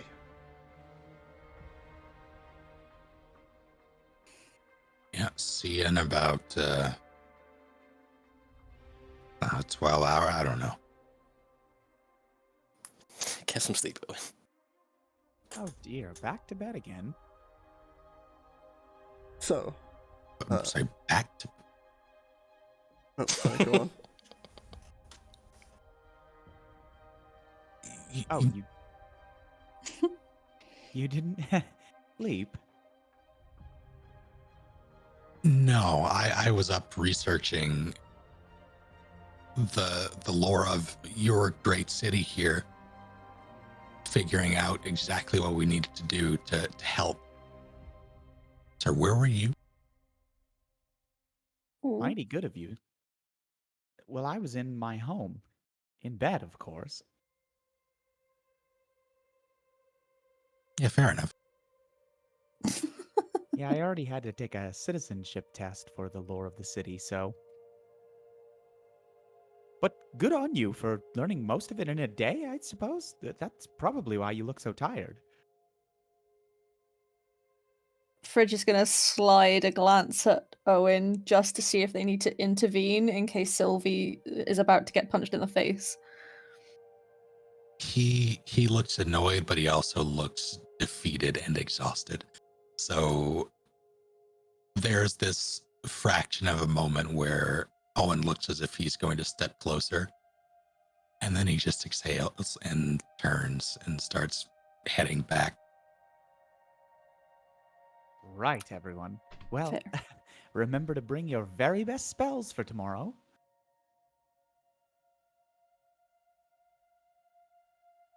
I need to go find silver dust. And Junior turns around and starts to walk out. I'll go with Junior. See who needs a hand. Probably wisest. Alrighty, so I leave Owen and Fridge heading to the tower to rest. Silky, need to have the sheet up. I'm completely blanking on the name I've said hundreds of times. Seren and Junior are going to get silver dust. What are you doing, Sildan? I believe I'll go back home and get my brush. Is that everything for the next 8 hours? Well, I suppose I could look into this hero business here or there. Alrighty, so we'll come to that in just a moment then. So, Seren and Junior, you find your way out of the keep with the rest of the party and split off as you get to the marketplace, looking for silver dust. You see, but this time in the morning the market isn't quite fully set up yet, but there are a few stalls open and most of the businesses themselves have their doors open. What are you doing? Alright, Saren, where do we actually get silver dust from, though? I don't actually know. I mean, before meeting all of you, I didn't really spend much time around people. Silver dust, you say? Was that you, Saren? You got a cold? No, that was me, dumbass. Do you want some silver dust or what? No, she's not wrong there. So I look over at whoever's speaking right now. It is an elderly lady who stands about 3'5" tall, appears to be a halfling in race, who is currently setting up her stall, and you see amongst some of the things that she has put out, there is various silver, gold, and brass instruments among the table. You're looking for some silver dust then, yeah? If you don't mind, gorgeous. I'm a bit stuck for it. I need it for about, I don't know, like 4 days. 4 days? 4 days, 4 days worth of silver dust, if that makes sense. What are you using it for? Silver dust has many purposes. 4 days worth of smelting, because you need a lot of silver dust for that. Yeah, smelting's not the thing. It's just a little... If you can think of it like using it, if you would use it to pepper your steak. Ha, you got Lycan's curse, ain't ya? You dumbass. Sarah, I'm gonna punch this old woman. No, you can't. Grievous bodily harm against old people is frowned upon. I know that much. Alright, yeah, then you'll really be needing this silver dust, won't ya? Please, if you don't mind, he says through gritted teeth. How much you got? That's not how this works. How it You can't works? just ask me how much cash I have. Well, the ways I be seeing it, you've got Lycan's Bane, and if you don't have the silver dust, you're gonna be turning into one of those fuckers, aren't ya? So, if you be wanting my silver's dust, you're gonna need to give me an offer. I don't know whether to fight you or fuck you. Alright, Oh.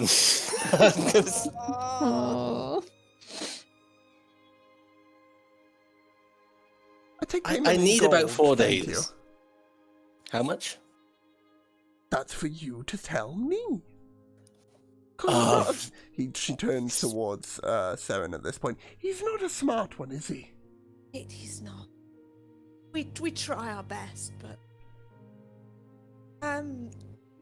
how does I don't know. I look at Junior, not really knowing how much money's worth. Junior shrugged his shoulders. I have no idea what's 5 going on. gold? 10. 10 gold sounds good to me. Oh, I'm afraid we got caught by one of the beggars coming into town. I've only got 8. No gold, no dust. you can see that not only is he stupid, but he'll get stupider as we go along if he doesn't get cured. And I can't afford to look after that bigger dog. I'm gonna collar, think of the size bed I'll need. You're funny. Roll a persuasion check.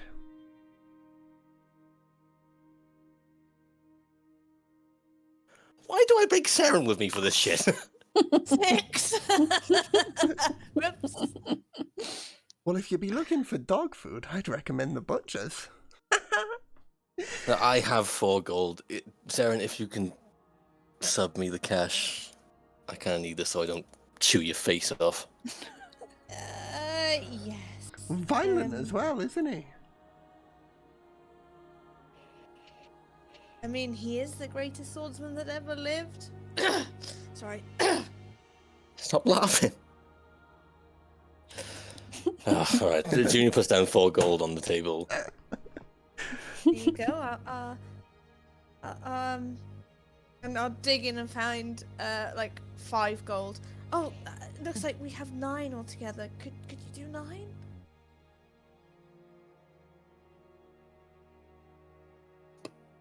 Roll a deception check for me. Never mind, that's a natural 1. Ah. Go on then, I hate to see a dumbass be dumber. No, you're so kind, madam. You're so kind. And we will be sure to tell everybody that you're so good person with deals and send all the business all your way. Don't tell him that, I've got a reputation to uphold.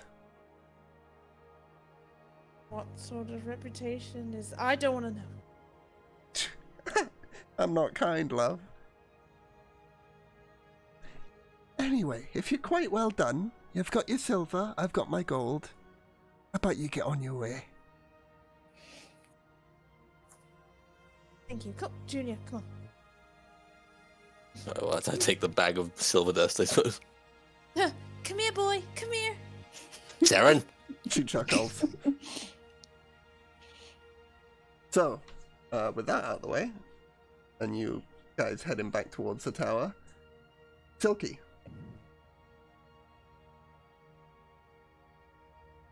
You reach your abode. What's the plan?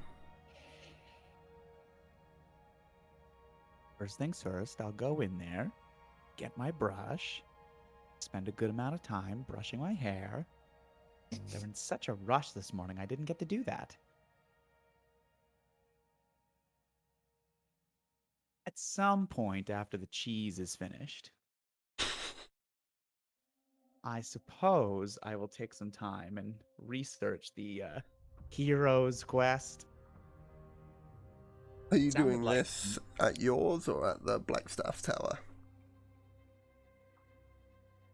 This or that, it would probably start out in my home, but I don't have nearly the books or research scrolls that the Blackstaff has. Cool. Searching through the stuff at your home for, say, an hour or two, you cannot find anything in regards to the Challenge of Champions or the Moon Stars. And I assume that it's at this point you would decide to head towards the Blackstaff's Tower. Yeah. Upon getting there, go ahead and make me, because it wasn't left out, go ahead and make me either a religion or history check to see if you can find the aforementioned book that Owen and Vajra would have read previously.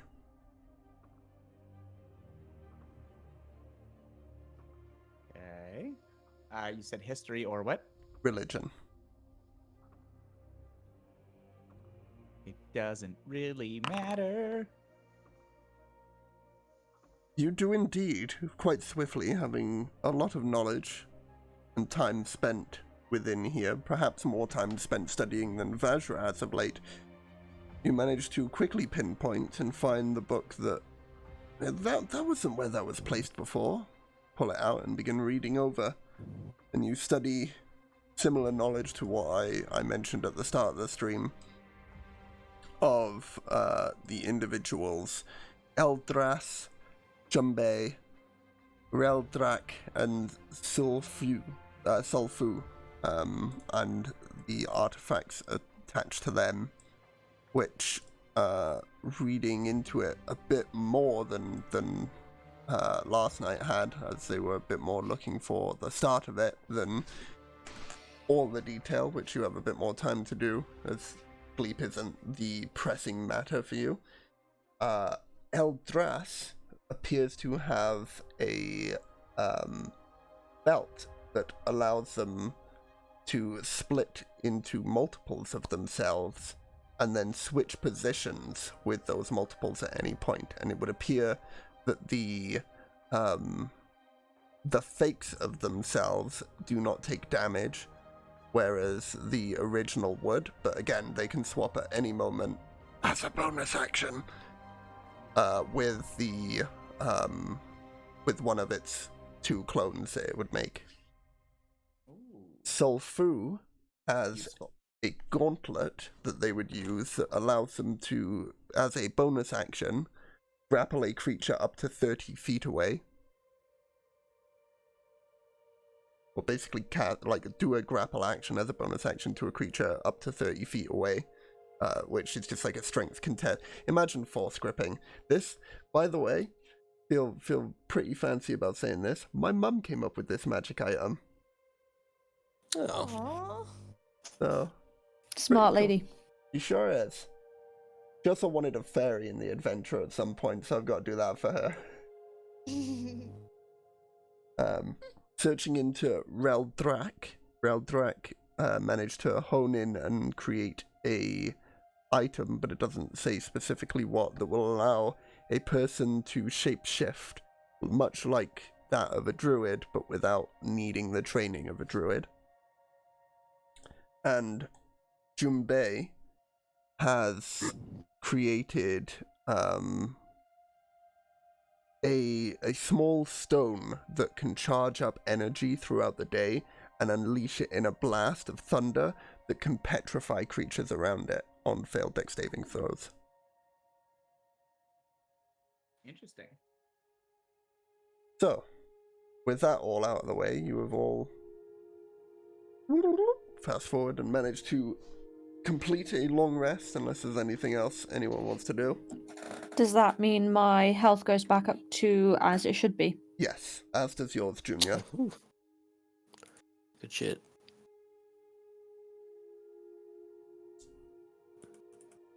And if there's nothing else any of you want to do, you can make your way to the keep. In the Challenge of Champion.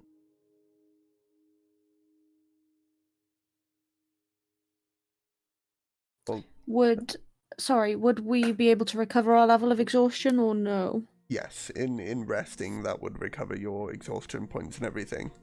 Thank you.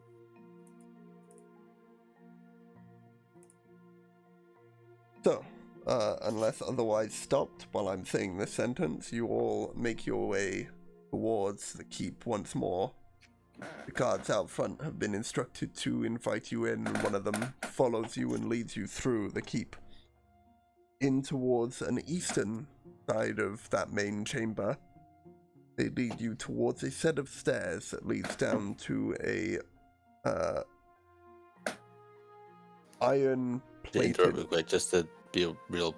Like Junior has been using this silver dust to use on his meals, just to let you know.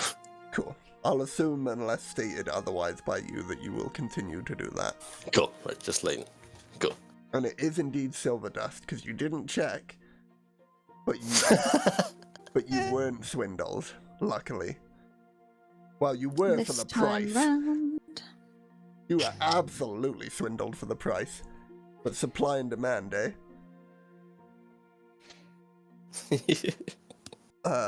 This iron-plated door, and the person who led you there unlocks the door, hands over the key to you, opens the door.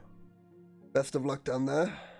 I wouldn't dare take that challenge myself.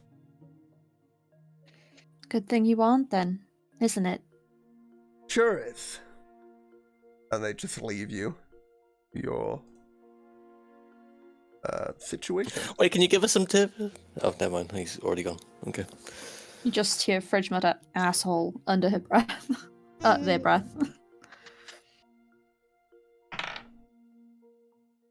They don't seem to notice. Fridge didn't care if they did. I imagine not, but I had to find out for my sake. So, with that, let us dive over. Now, I imagine that we won't be able to do all of this in tonight's session. Also, I will say, as a DM that doesn't want to kill his players this time, feel free to rest if you need to in the chambers. Anyway. I thought we already just did, right? That we had like a long rest. Yes. He's alluding to more danger. I see. Yeah. Okay, right. Right. Hold on to your panties.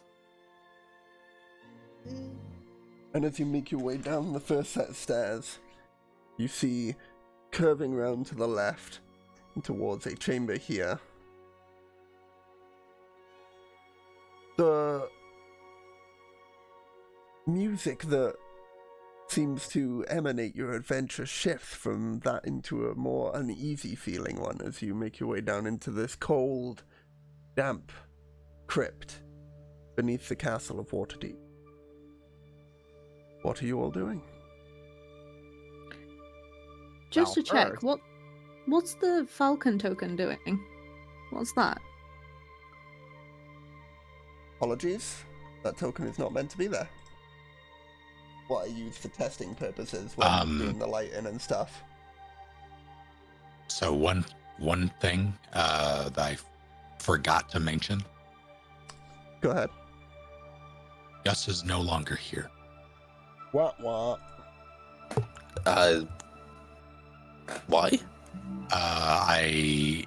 Instead, the spectacles that I have would be imbued with, or infused with,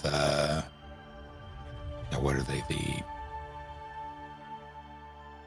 God, give me a second. Also, while he's checking that, first things first, this is not the marching order. I No. certainly won't be going in first. It was just the space that I had available to me.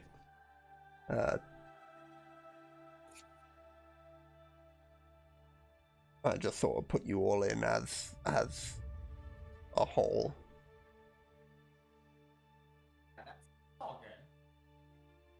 I'm guessing then, and this is purely a guess, do you have some sort of dark vision now, Owen? Yeah, I would. I'm trying to figure out. I think there were goggles of night that I took as my infusion. I would have, when I did the armor, swapped that out as well. So Gus would be in my bag as the diamond, but what are the goggles of night? I'm trying to find the bloody magical item. Also do some search. Goggles, night, 5e. While wearing these dark lenses, you have dark vision out to a range of 60 feet. If you already have dark vision, wearing the goggles increases its range by 60 feet. Those ones? Yeah. Cool. I will now allot you with my powers 60 feet of vision in darkness. Boop.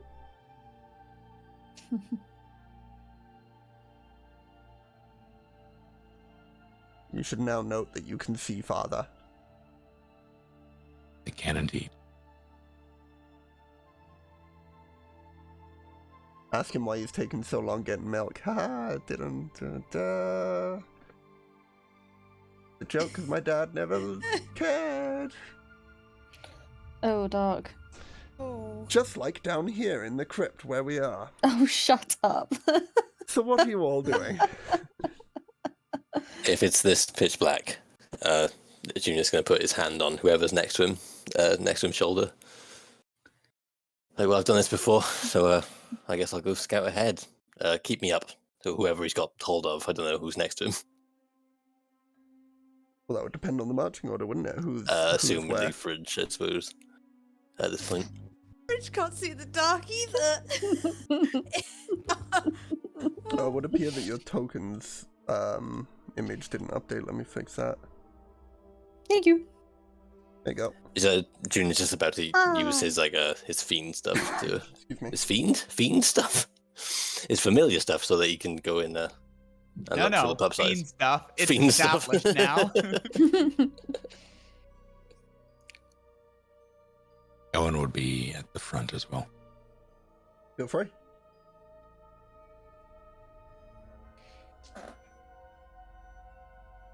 Fridge can see basically nothing, so they will be sticking close to, I guess, Owen. Saren will grab Fridge by the arm as well. Yeah, thanks. Just, see. Preach.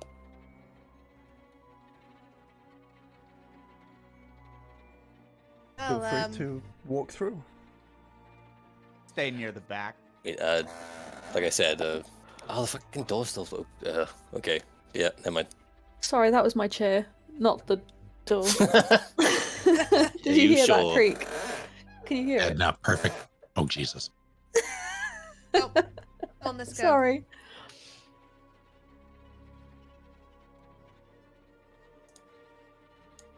So what was the, Where's the...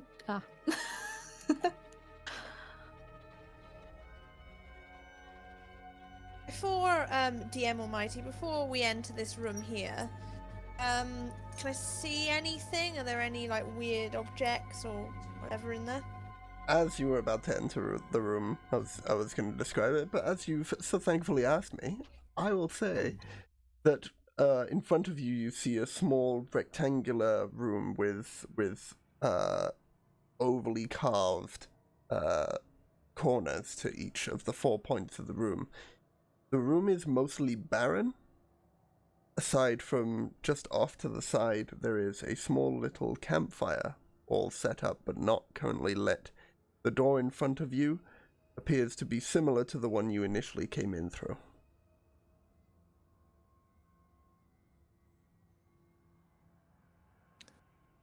Does my familiar not have night vision or dark vision? No, it does not. Because Okay. The creature that it is based off the stats of, which I believe we said wolf, right? Or similar. We did. Yeah. Does not have dark vision. Okay. Which is equally as surprising to me as it is to you, because I thought wolves would have dark vision.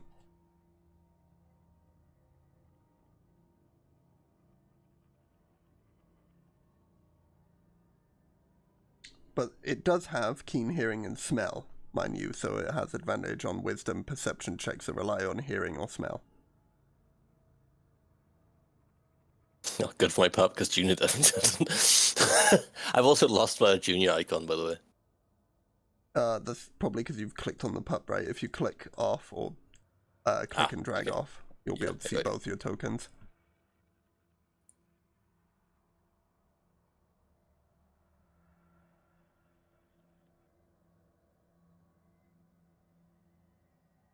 Oh, well, this seems quite quaint in here.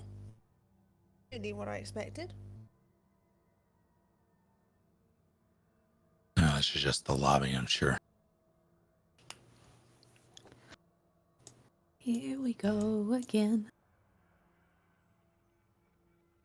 You All good feel back there, ready? Frostbite? I love these nicknames. Yeah, we're all good. Here, Owen will grab a piece of something.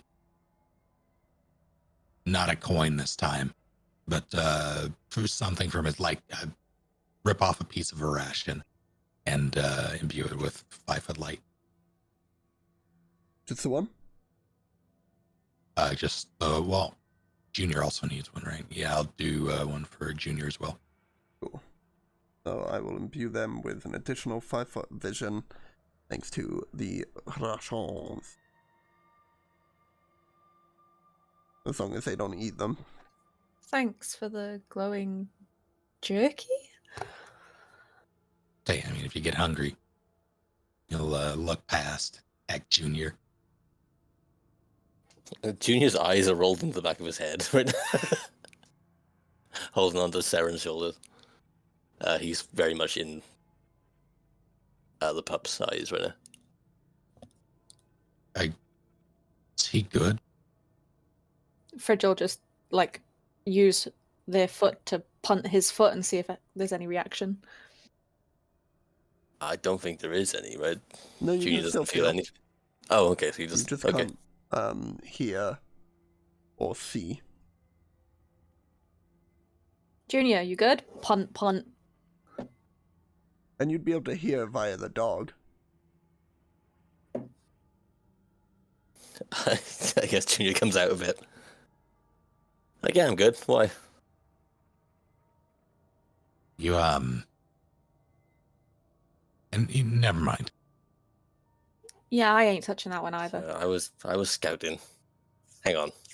He rubs his hands together and puts his hand back on Saren's shoulder, who is now up there. Whoops. And goes back into dog form. And then the pup runs forward. It's a door.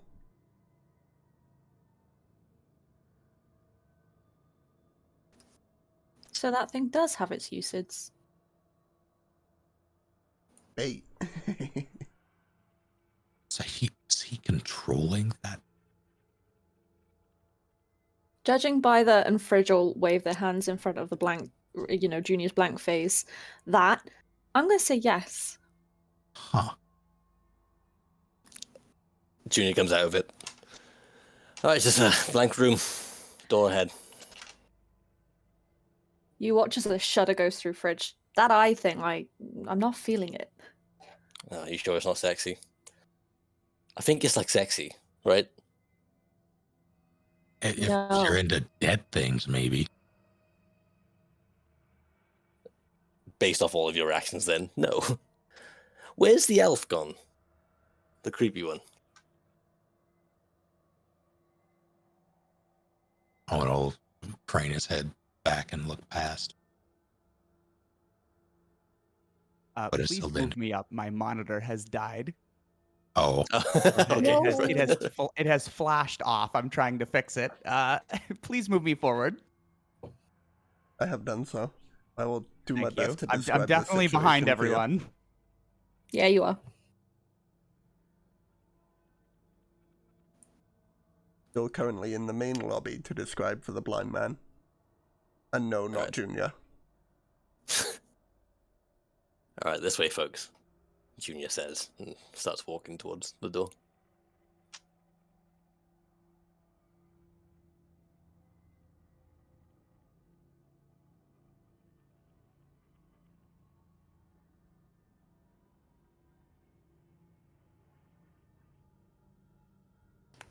Anyone Bagsian first? Or say again. anyone Bagsian first? Anyone want to go first? Well, I would, but as I'm the only one who can get you back up, I don't think that would be wise. The 5 party members gather around the door. And discuss who goes first. What the hell? Alright, No? Junior's gonna Try open the door. Oh, okay. Chunk, chunk. It seems to be locked. Oh well, what a shame. Let's go back. Oh no, we No, can't go guys. back. We have to do this so that we can get the pissing gnoming god people back for old fancy pants over here. Can I inspect the door? You can. Go ahead and make an investigation check. Thank you. Oh, that was almost terrible. That's a 16. 16. It does not appear that there is a lock on this door. The door itself appears to be made of brass. Touching to the door, it is cold to the touch.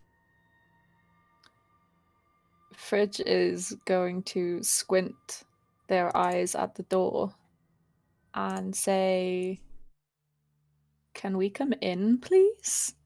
In a really weird, hesitant tone. Fridge, are you talking to the door? Shut up, I'm trying something. Does anything happen? Nothing happens. Okay, cool. You'll just watch Fridge's face fall. I read about it, okay? Any of you have a torch or anything? I have a tinderbox. Yes. I have a torch? Sure. All right, you have the tinderbox. Combine the light it and Light the torch? Yes, yeah. okay.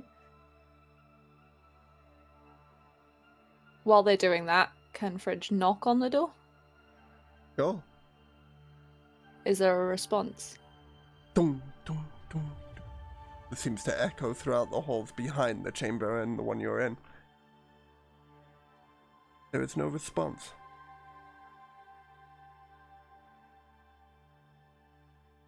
I can see. All right, well, I assume between Junior and I, we get that torch lit, no problem. Do we have to roll for it? No, you do not have to roll for lighting a torch. may I? Owen will reach for it and grab it before either of them can answer. Then I'll hold it against the door.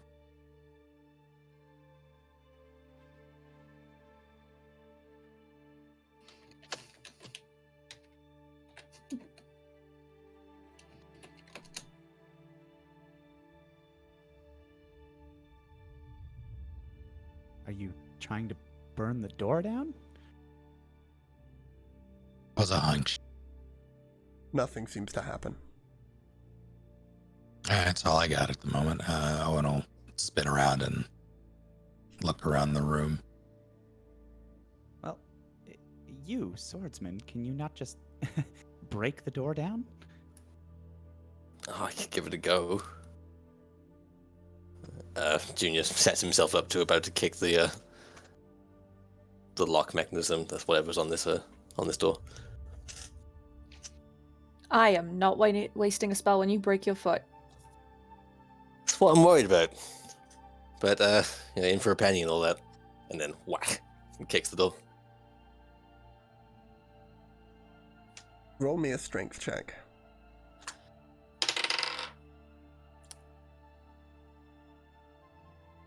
Uh, 21. You know in those cartoons, when you see someone hit something really hard, and then it just like vibrates up their body and then back down their body to the door? That's sort of what happens with Junior here, as it appears the door is very sturdy and not likely to be busted down by a mere kick. You said it was locked, yeah? It is locked, yes. And looking around the room, the only thing of note that you can see in here is that campfire that's been set up but not lit. Can I take the torch from Owen, please? And go light the fire? If Owen will let you. Yeah, he'll hand it over. So that here is actually there and not lit. Correct. Okay, I was under the impression that was already. I know the fire is not currently lit. It is a part of the map asset though, so I wasn't able to switch it out for a unlit version. Luckily though, Theron has now lit the fire, providing light for you all, and as the room begins to warm up as a whole, you hear "Thunk" emanating from where the door is. People and their puzzles. I'm gonna try the door again.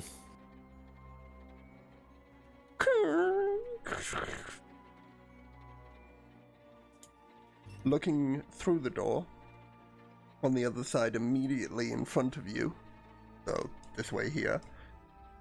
Let me just show that. Do I see anything though?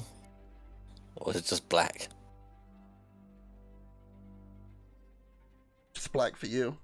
But for everyone else, apart from Fredge, you see the northern side of this chamber, there is a door, golden in color, similar design of the one you've just opened, and to the left of that, an iron door. Similar, again, in design to that of what you have just opened, and the hallway seems to turn around to the right from here.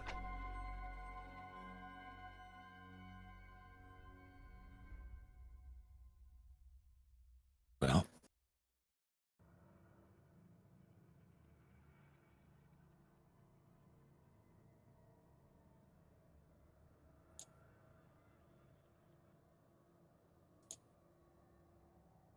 oh, We fun. go- Sorry, I think I may have closed the door on someone then.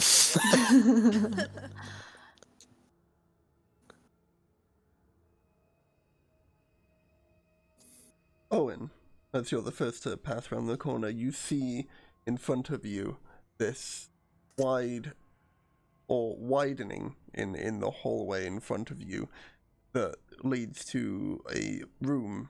In the center, a iron brazier, currently unlit, as well as 4 pillars dotted throughout the room.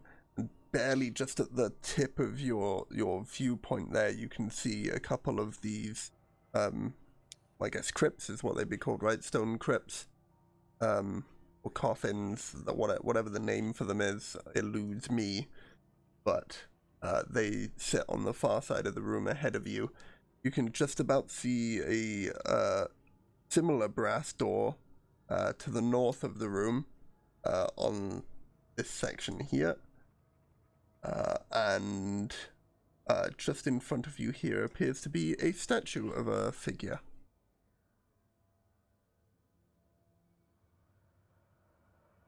Is the figure recognizable at all? Not your knowledge, but you do see that there is a nameplate at the base of the figure. I'll walk over and kneel down, read it. Assuming it's in a language I can read. It is. It is written in common, and it simply says Jumbe, hero of Waterdeep. Oh, that name's familiar. which oh, sorry. Looks like we're in the right place, at least.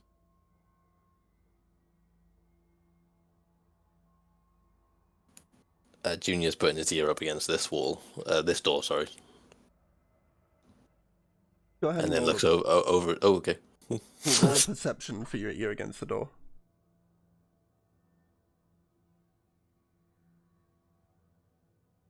Uh, 17. Pretty quiet on the other side. Hey, Fridge, do you want to talk to this door? See if it'll open for us. Ha ha, asshole. Junior then puts his hand over the doorknob and sees if it opens. It is locked. Which item was he, Leo? He was the one who created an item, a held item that would store power throughout the day and then exploding lightning, causing petrification. Oh, this is the hero who has quite a nasty magic item. Well, I suppose for his enemies. Sarcophagus, thank you, Dave. No problem. Well, if these puzzles are anything like the one we just came from, we light the braziers and the doors open. I take it we want to do this one at a time. Ideally, Makes yeah. sense. He hefts the torch and wanders over. I can just see. Alright, good idea. One at a time.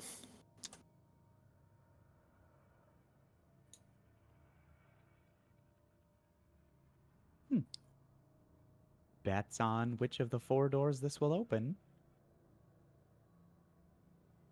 Oh. Did they say there was something like benevolent spirits down here, yes? They did. Oh, well. If I had to hazard a guess, I'd say they would come out of those sarcophagi over there. I Here we don't go, disagree. he says, and All then right. puts the torch to the brazier.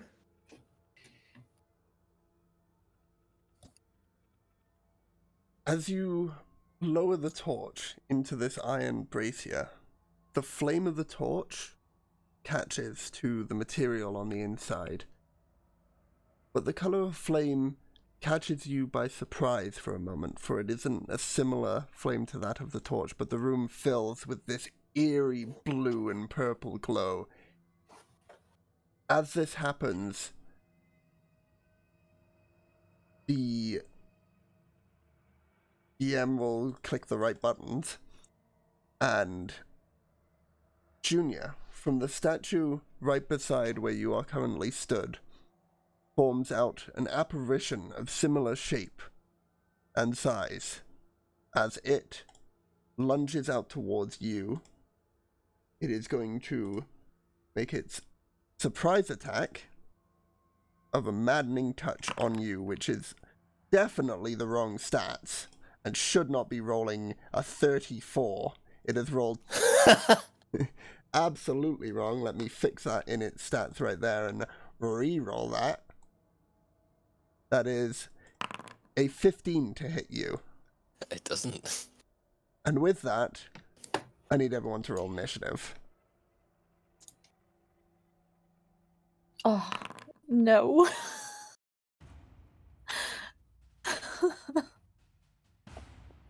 That's Fridge good. doesn't want a nat 20. 22 for Fridge. Do I need to roll in like the pup? Unsure. Check the spell. Find familiar to say whether it's separate or the same. Actually, I'm gonna make a ruling here because combats have been quite long because of the separated turn orders that have always happened in the past.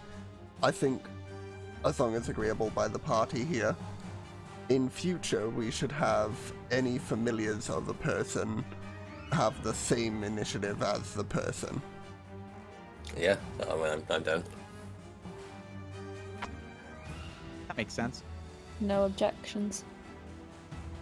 And that should help speed up combat encounters for us all moving forward.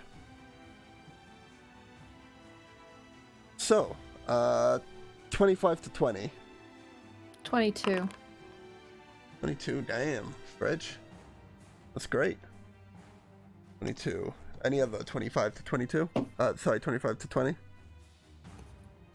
20 to 15, got you, Flavin. 15 to 10. 11. Any others 15 to 10? How long has my mic been on above my head? Can you hear me better now? Have I been like a bit quiet? Honestly, no, you've been fine. No difference. Wow, okay. 10 to 5. 8. Yeah, 6. 8 for Saren, 6 for Sildan. Whoops, almost did those the wrong way around there. 8 and 6. Alrighty. So, top of the round, Fridge. You see just from the light emanating from yourself and Junior, this, as the light fills the room in this chamber, you see this apparition reach forward from the statue and try to grasp at Junior on the shoulder. But Junior manages to quickly jump out of the way of this apparition. What are you doing? Am I able to tell if it was meant with menace, like with malice? You get the idea that it was meant with malice, yes. Okay, I'm going to throw dissonant whispers at it. Alrighty. Do you need the bits and bobs for that again? I do, please. So, Fridge will whisper, "Don't touch him," as the creature in range can hear. It is 60 feet. They will be racked with terrible pain if they do not make a wisdom save of 12. Alrighty.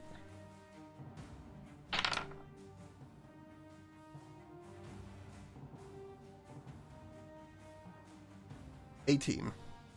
Okay, on a save, you take half as much damage. And you don't have to move away. Okay. So that would be 4 points of damage. And what type of damage is this, might I ask? That is a good question. What does it say? Where would it say?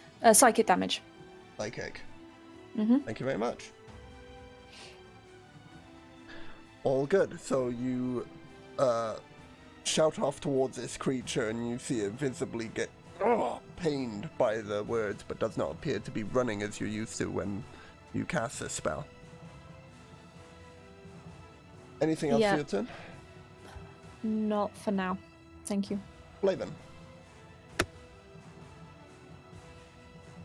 Sorry, where exactly is this thing? In the same position as the statue currently. Gotcha. Is there a quick way to... I guess I can just do this.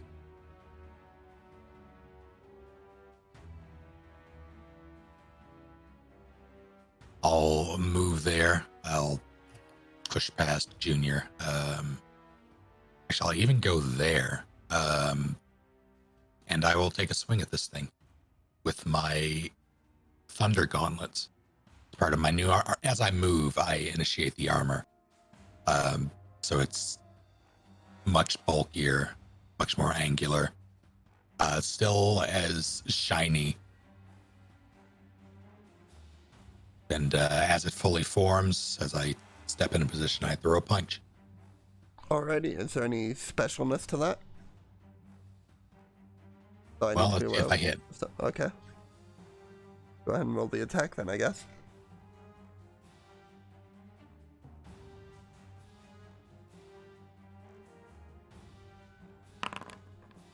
Yeah, that hits.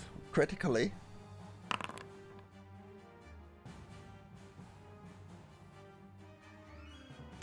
So that's Total of 15. cool. Thank you. That's a lot of damage. It also now has disadvantage on any attack it makes against a target that is not me before the start of my next turn. So you said it was 15 damage, right? Correct. Cool. And disadvantage against any target that isn't you. Yes. Cool. Alrighty. I'm also going to spend a bonus action to activate the defensive field and get 4 temporary hit points. Very nice. Damn. This is some cool new spells that we've not seen from Flavin before now that he's switched up his armor. I like it. But we've lost Gus. Yeah, I hate it. It is now Junbei's turn, who, seeing the challenge from you, Flavin, is going to go ahead and...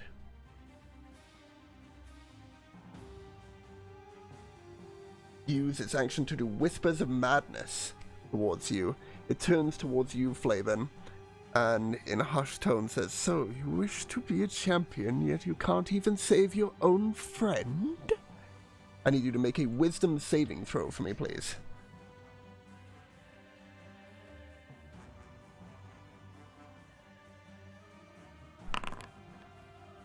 Ooh, that's not good.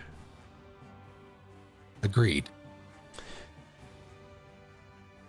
So you take Admitted. roll.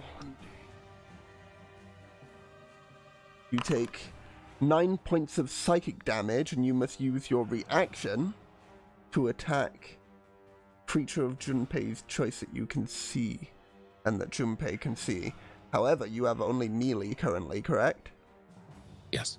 So you would not do that part of the action.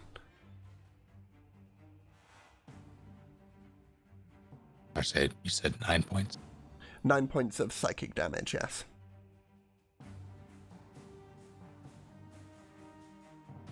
And it'll remain there for now. In fact, no, I'll move forward just for the sake of it doesn't take an attack of opportunity by doing so, but then is more visibly there for you guys. Junior.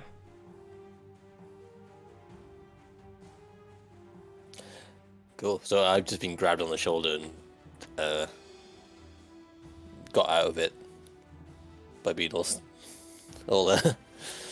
silky or whatever. How does the swords work that I've got right now? We haven't actually discussed that. Can I just and they're just there? Yes. I'm gonna and they're just there. And no points for guessing what I'm about to do. Swish swash.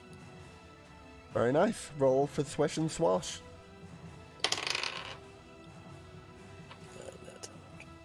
14 to hit in the first one. 14 hits. Oh, really? I didn't. Yeah. Okay. Oh, I need my D8. Try not to Disappeared. murder you all this time. Okay. 3 points of slashing damage. 3 points of slashing damage. Very nice. As you carve Oh, into sorry, 4. 4 I points of think. slashing damage Yeah. as you carve into the creature. It lets out a audible pained cry. And here comes the swash. 14. Hang on. 9, 10. Yeah, 14 to hit. Hits again. Yeah.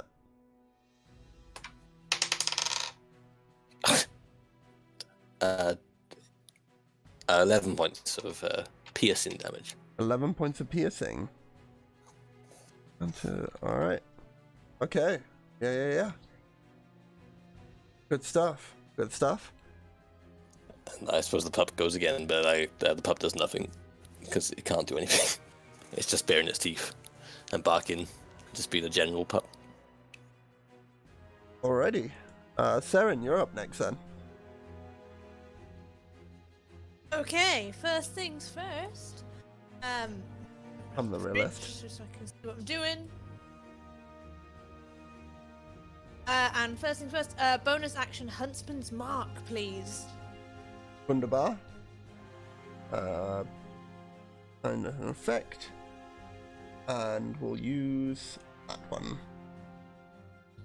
Fabulous. And then I will get out my heavy crossbow and fire. Go ahead. So that's right, just reminding myself about Huntsman's Mark, isn't it? Right.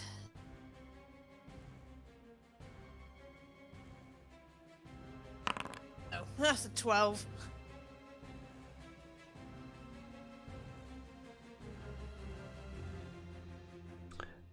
Damn. Sorry, I got confused for a second there because it turned up as green, so I thought you rolled 12 as a critical, so I was a bit perplexed there, but yeah, 5 plus 7, 12.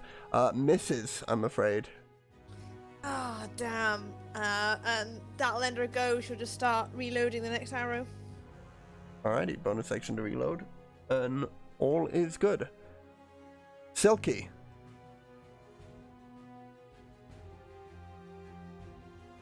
Yeah. Well, I suppose we'll see what the old standby does first. He says as he mumbles some magical incantation, and darts spring out and fly towards Junbei. And I'm gonna go, what is that? 3 of them, all at the same target. So 3d4 plus 3.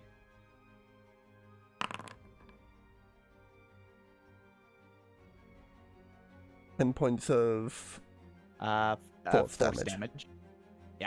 Very good.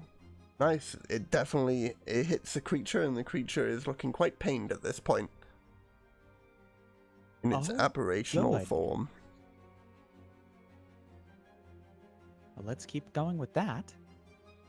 And that's it for me. Oh, I could have just hit cast. Thanks, D&D Beyond. Top of the round, Fridge, you're up.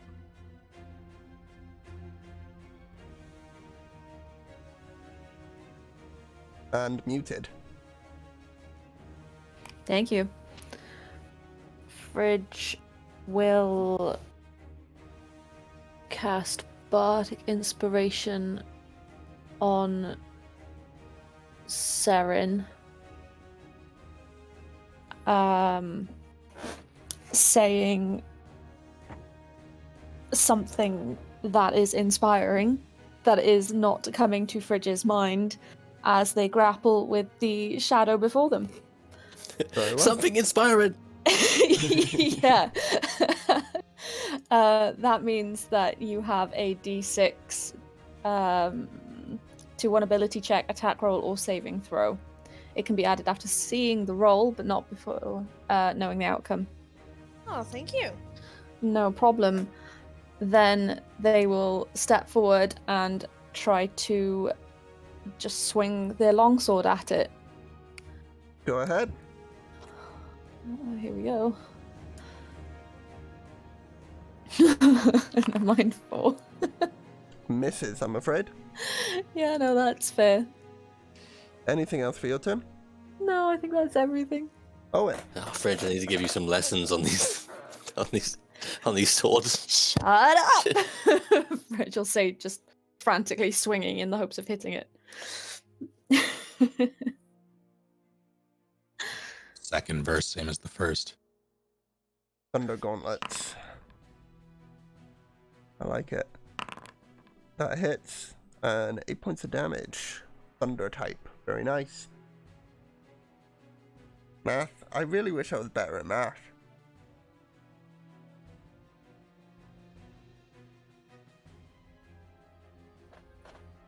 Or that there was like a thing that would automatically do it for me. That would also be good. Get on it, Foundry. Oh, tits. The creature visibly hurt by your attack. Anything else for your turn? Same Oh. thing. It has disadvantage on. Yes. Beyond that, no, I think that is me. Sorry, did I have to Double check. roll for that again, or is that just a thing if it hits? If I hit, it just gets Cool. disadvantage. Yeah. Alrighty. It's the creature's turn, and it is going to pull from its core a small object that in and of itself also looks ethereal, and it looks like the creature is merely going through motions in this state. It is going to use its petrifying blast. I need everyone within a 30 feet of the creature to make a dexterity saving throw for me. Which is everyone, I think. Barely just Aw. everyone, yes. What was this? Sorry, a wisdom Dex. save. Dex.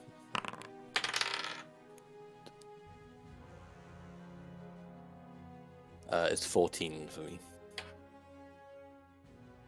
14, alright. Who am I missing here? Silky.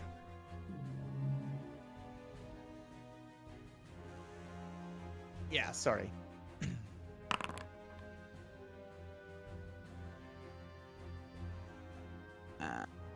I'm gonna...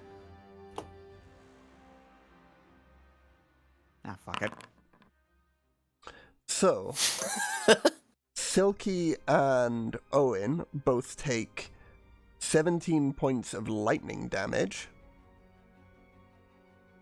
and are petrified until the end of your next turn, as the lightning crashes into you two more than any of the other ones who managed to jump out of the way. You feel as part of your arm and then your chest and the rest Oh, of what your about the body pup? turns to stone in front of you as you reach out towards your friend. You are not but a statue in that moment. Everyone else takes... Do I need to roll? Sorry, do I need to roll for the pup? Yes, you would. He's. What's his stats? I've got it right here. Hang on. But everyone else. Are we doing the takes- same? Because or Yeah. do you want me to roll again for? Well, you'd need a dex save for the pup. Right. Yours is still what it was. Oh, fuck. 2. The pup also takes 17 points of damage, and assuming Yeah, it's he's still fucking there, which gone. it isn't, it would be petrified. But yeah, it slumps down into the icky goo on the ground, and then slumps into your shadow. The rest of you, who didn't take 17 points of damage, would take 8 points of lightning damage. Ouch. And that ends that creature's turn. Junior, you're up. My pup. Swish wash. Yep. John Wick mode. Yeah, John Wick. 11 to hit on the first one. Misses. Right, here comes the swash. Oh fuck, 8 to hit. Misses. I'm gonna action surge. Aye. Natural 20. Hell yeah. Alright.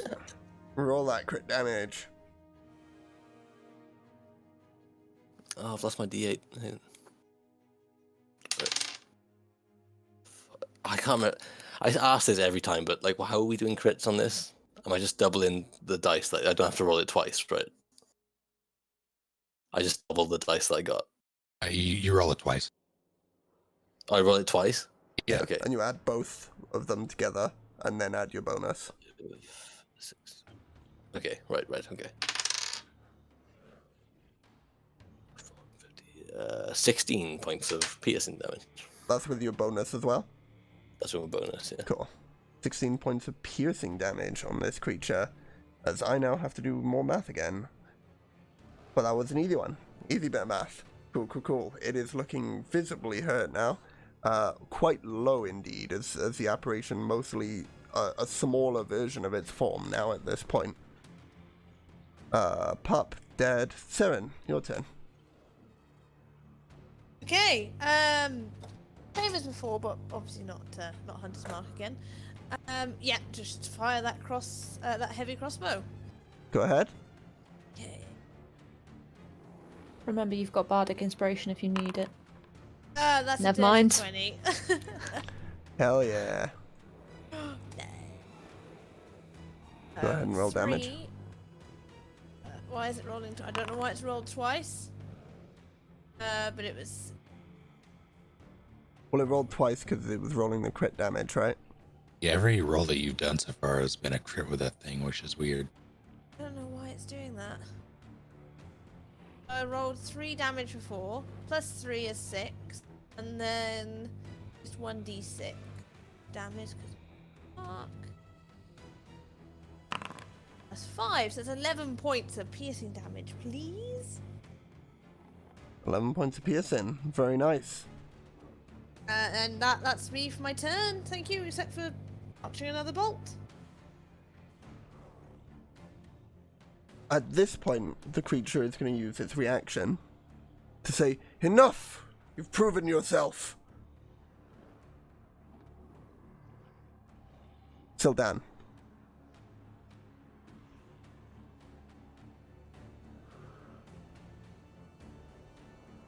Statue noises. Oh yeah. Yeah, you are a statue currently, aren't you? Fridge. Statue noises. French. Sildan, you are now no longer a statue, now that it's Fridge's turn. Oh, Fridge will start casting the statue, or the creature in the form of the statue, and say, "Goddamn statues, goddamn monsters, goddamn adventures," and cast Bane on the creature. If you'd like to make a charisma saving throw, please. What is the effects of Bane, might I ask? Whenever the target fails a saving throw, makes an attack roll or saving throw before the spell ends, your target must roll 1d4 and subtract the number rolled from the attack or saving throw. Alright, yep. That And what save was it? Sorry, I rolled an 18 on the dice so far, though. Never mind. 12. Apologies. Saving throws are always rough. Yes. Anything else for your turn? That was a spell. I don't think I can just punch it as a as a bonus action. So that's it from Fridge. Flavin is a statue, and now he is no longer a statue. It is the creature's turn. And it's not going to attack. It's just going to move towards the center of the room. Do I get a reaction Junior. from that? You can if you choose to, but on its turn, remember, it did say enough. You've proven yourself. It did, yes. But what can I drop my swords and attempt a grapple? Sure. I would like to do that, please. As you try to grasp through the creature, it slips immediately through your grasp. You now have the sense that this creature has a condition immunity to grappled. Okay. I feel like that was just Thing Junior's response. Thing learned. You've learned a condition immunity of it, at least. So move 5, 10, 15, 20, 25, 30. It's going to use its action to dash to the very center of the room and then just look back at you all, doing nothing else. Now it's Junior's turn. I've just dropped my sword, so oh shit, I don't know. I know I can't get grappled. I'm gonna summon my swords again. And then just look at it in the eyes and be like, are we done here? Okay. And yeah, I think that's it. Saren. Yeah, I'll see what everyone else is doing and just follow suit. I won't fire, but I will fire if he makes an aggressive action. So holding an action to attack it if it makes an aggressive action. Yes, please. Cool. Sildan.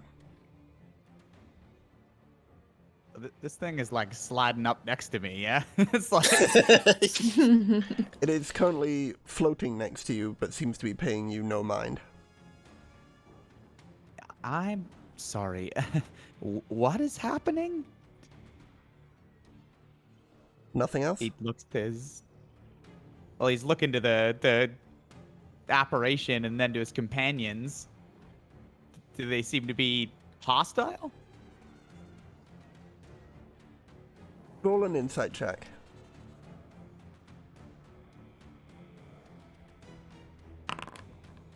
This creature does no longer appear to be hostile to you. All right, well, perhaps you can answer some of our questions then? If we get that far, sure. Bridge, your turn. Yeah, Fridge is just gonna be waiting. And Owen. Well, are we good? And with that, you are all out of combat, as the creature is not hostile to you at this time, and you appear to not be hostile to it at this time. I'm going to switch the music back to just an uneasy feeling. Boop. So you wish to take the challenge of the champions. I was the first, and you appear to have bested me. My name is Junpei, or at least, I'm the spirit of he. Oh, Junpei, you killed my dog, asshole. I'm gonna snap my fingers to see if the dog comes back. It does not. You would need to recast the spell in order for that to be the case. You are the first in a long time to have bested any of the champions down here. It would appear that Waterdeep is in peril, yes? That's right. Nasty bit of dragon business. Dragon, you say? Still not dealt with them after all these years. I worry for the folk of this time. I worry for their ability, their skill, and I worry for those without it. Without a champion to protect them. Cryophane is the name of the dragon that we have an issue with. Is that a name that rings a bell to you? That means nothing from my time, I'm afraid. I am long since gone from this world, bar this mere shell of myself. I Also offer, a war. and times really are dire. I wish you the best of luck for the remainder of the challenge, but and you see now his form is already starting to drain and disappear at this time. My time here is, it seems, at an end. He extends his hand past Sildan to the door up to the north. You will find my artifact in there. I hope you find as much use for it in protecting yourselves and Waterdeep as I did in my life. And I wish you luck in the further challenge that awaits you. Oh, Heroes thank you. of Waterdeep. Who's next?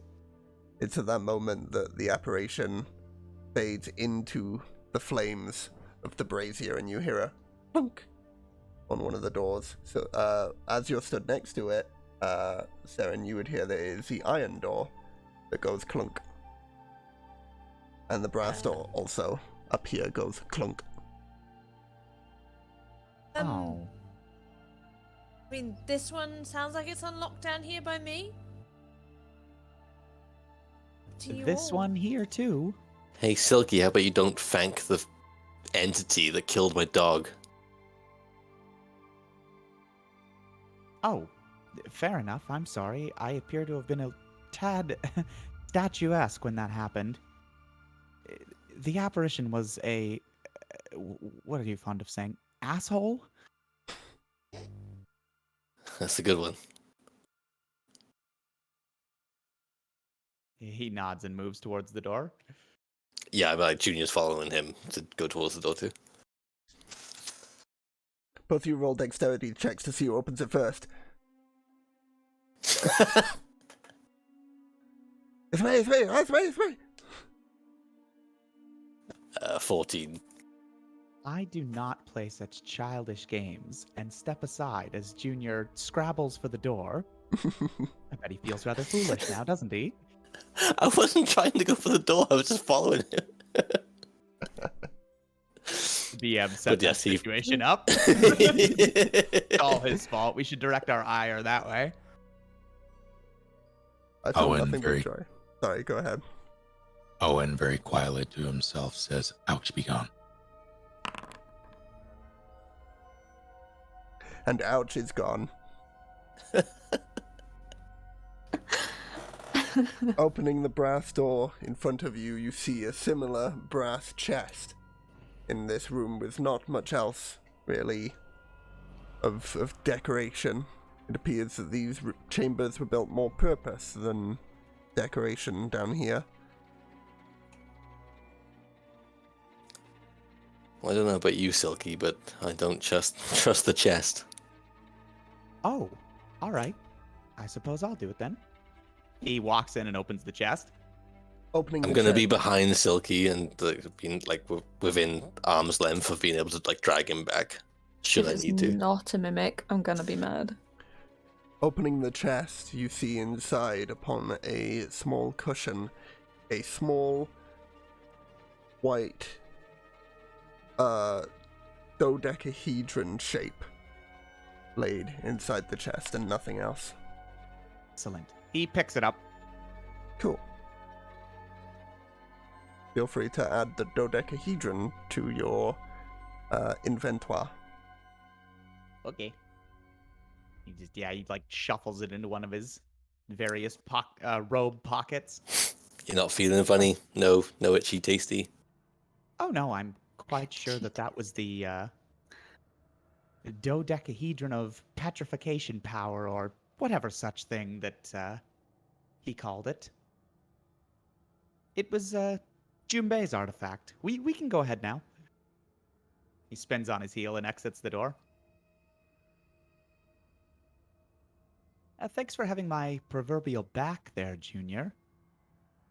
Well, you're part of the crew now. That's how it works. Junior says with a question mark at the end of it. I'll keep it in mind. And he, I guess, links back up with the party. Heads west. Junior follows.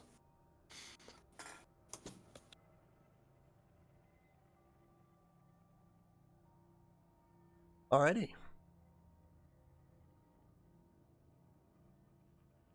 Oh, who's going first?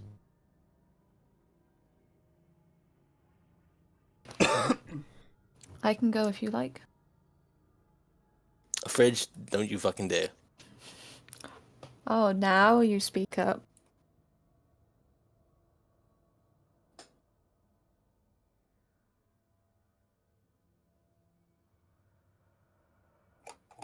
In the nicest possible way, Fridge, you're squishy.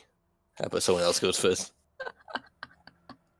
Also, Oh, Junior right. has all of the healing potions. Did we? Yes. Did we get?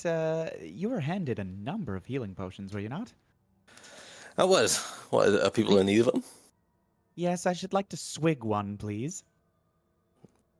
Yeah, crack on. I'm gonna throw a potion towards Silky. Yeah, he'll consume a healing potion. Wunderbar. Go ahead and heal 2d4 plus 2 hit points. Anyone else? Will indeed. I mean, I'll take one. Yes, please. You know what? I'm gonna hand one to Owen, Fridge, and Saren. There. You can hand it Right. yourself. Thank you.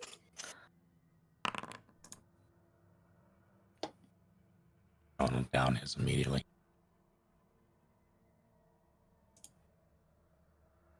What health potion did you say that was, DM? That is a 2d4 plus 2. Just No, standard which health. kind of health? Standard, thank you. Yeah.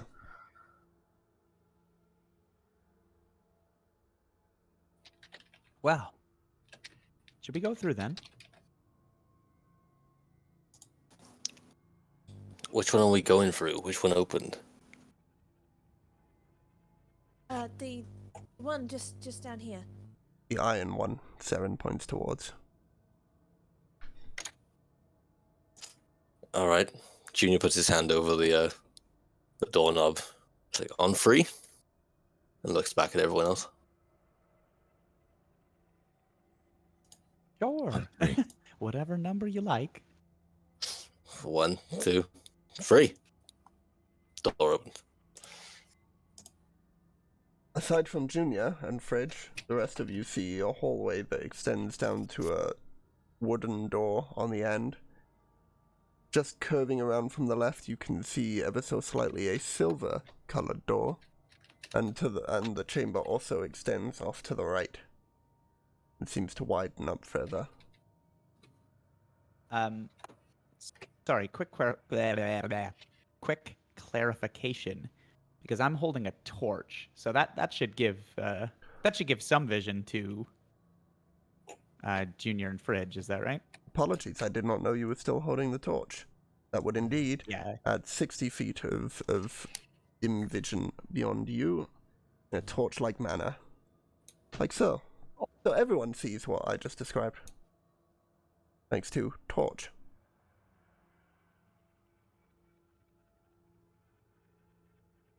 Well, in we go, I guess. Well, except the pup. Too soon. Junior looks down.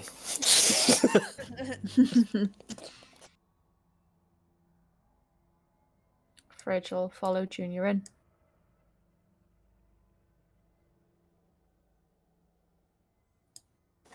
Once Junior gets to this corner, he's gonna look around like Solid Snake style. Round the side of the statue, just to the south of you, round the side of the corner to the south of you, you see a similar statue of a different individual this time. You can't quite make out the nameplate from this distance. Another angry statue, folks. Back on the clock. All right.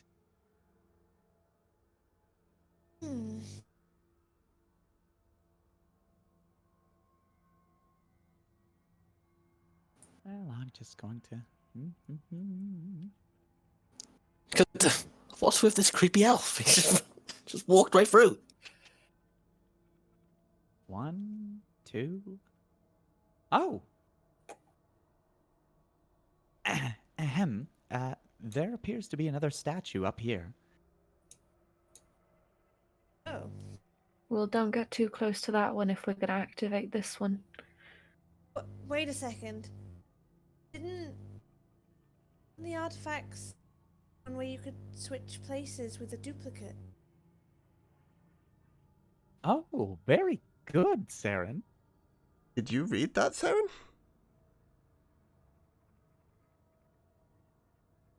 No, I listened to it, didn't I?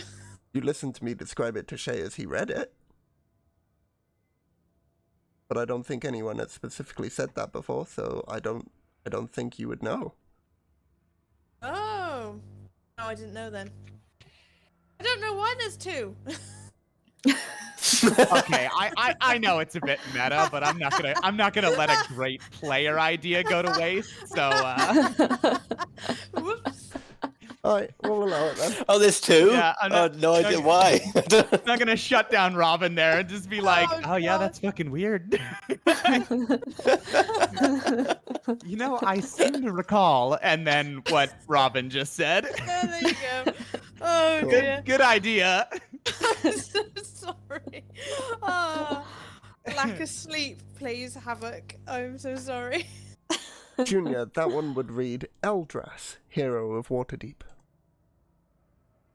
This one reads Eldrass, Hero of Waterdeep. He says aloud so that there's never an issue like that again. Mean anything to you, Fancy Pants?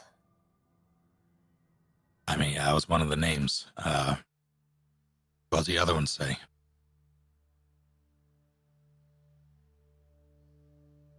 I will go find out. Fridge will wander up towards Silky and then past him to get in sight of the statue. It says Eldrass, Hero of Waterdeep. We got a duplicate! Oh, but didn't she just? Okay.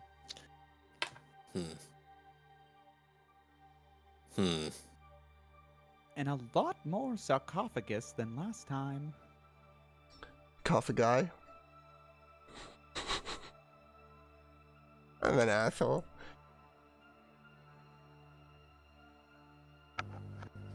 Oh.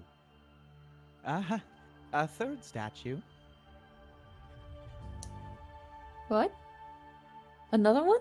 I better not be the fucking hero of Waterdeep. Just up the hall. He points to the north. Fridge will go and have a nose. What does it say? What do you think it says? You just hear Fridge curse, motherfucker. Yes, it does indeed say Eldrass, Hero of Waterdeep. Anyone else getting Doctor Who vibes? Like full on Weeping Angel? Ooh, Oh no. hope not. Oh. Fridge is You gonna all just blink. back away slowly, keeping their eyes on it, towards the rest of the group. Junior is making sure he has eye contact with Saren. He's got his hand on the doorknob of what he's got right now. Mhm. He's about to open this door. And he's just Oh. making sure that Saren knows. Idea. Well, does anyone see any braziers for me to light?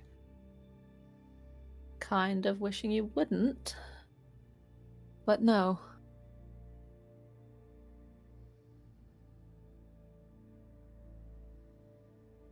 All right then.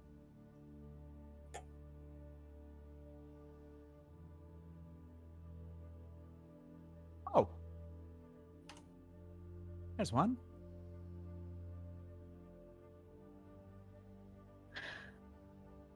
Can Fridge see him going to light it? Yeah, Oh, is that? He gets distracted by an item to his left. that appears to be an iron chest.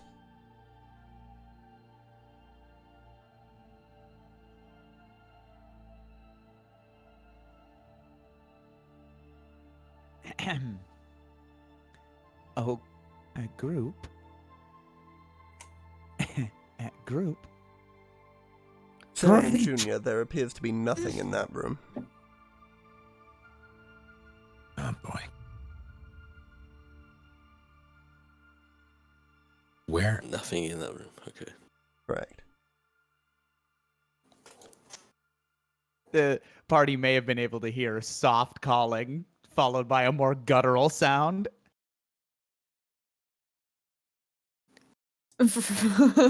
Fresh is backing away towards the other guys. No, thank you.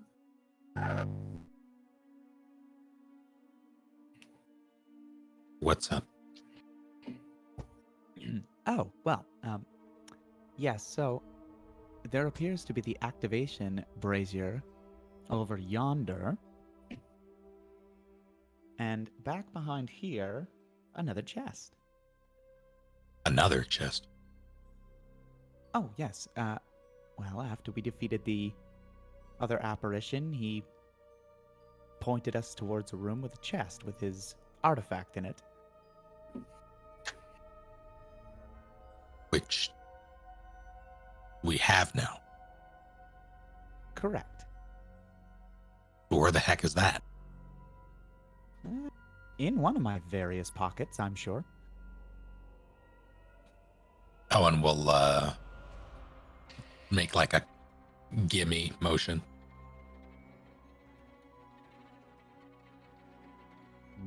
You seem very concerned over treasure, my friend.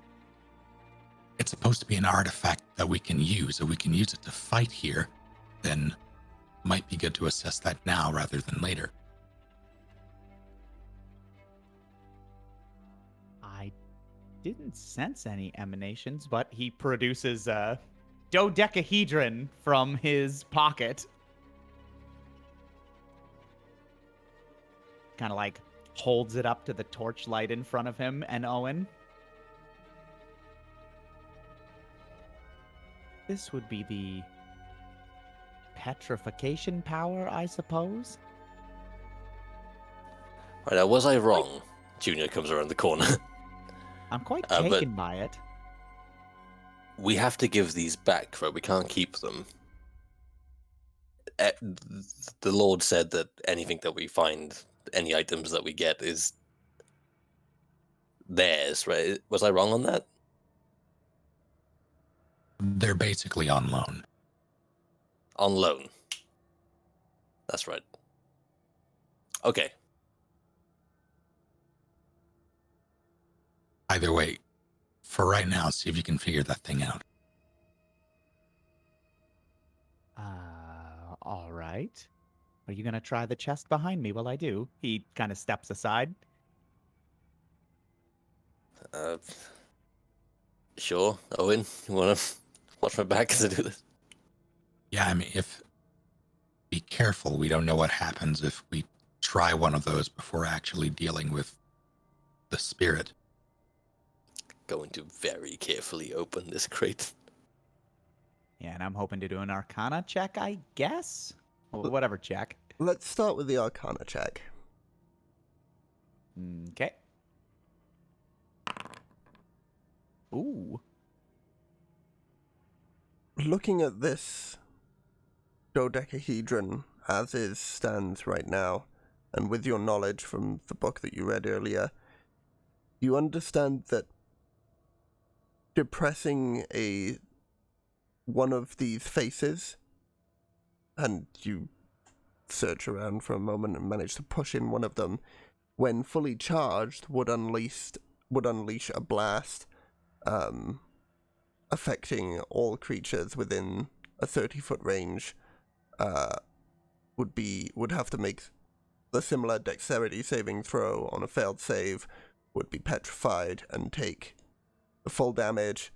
Successful save, take half damage and not be petrified. And you imagine that with enough practice with the item, the attunement, the caster could choose which creatures within a 30-foot range, as opposed to it just being all. Oh, okay. Cause if I wasn't attuned, and I press the button, I would also have to make the save? It doesn't affect the square that it's activated in. Ah, but everyone else, I see. Okay. And it needs what, sunlight? Sure. Well, I was reading it from the I guess the studying that Sildan did. Didn't you say it needed like energy or sunlight or something like that? It gathers energy throughout the day. Was Ah. a way of me saying once per day. Oh, I see. Okay. Does it seem primed to go right now? No. Well, actually no, because the one the apparition used would have been the apparitional one, wouldn't it? So, yeah, it would be. Okay, great. So don't push that button. I was gonna say I definitely don't push that button, but oh yes, yeah. Suppose you're right, Owen. It seems quite ready to wreak some havoc, as they say. I imagine, because full disclosure, I'm still working on these items at this time also. But I imagine it could be thrown like a grenade also. Thoughts? Yeah, when you were first saying like there was a button you could press and a 30-foot, like all that, I was like, so it's a grenade then? Okay, cool. Yeah, you have found the holy hand grenade. Love Cool, that cool. for you. Junior, as you open the chest, a small spark is set off that trails across the floor from you and lights the brazier behind you. However, as it is that time, we're going to call it an end to the session here, everyone. Oh, great. Hey. Damn it, I wanted to throw the grenade. Maybe next time. Gadget. But God, we've got a creepy ass elf just walking around picking up things. Yeah. I'm sorry. I'm decisive in my actions. No, I love it. It's just like. so, thank you everyone for joining us tonight on this episode of Dragon's Breath. I may not be about in 2 weeks' time on the Sunday. Oh no, I will be. Yeah, 19th is good for me, but I'll discuss that with the players afterhand. Be sure to check out my Twitter, Snake's Twitter, and Shay's Twitter, because one of us will certainly post when the next thing's going to be happening. But until then, thank you everyone so much for joining us. Don't go rolling no ones. Thanks everybody, good night. All right. Peace out. Take it easy. Bye.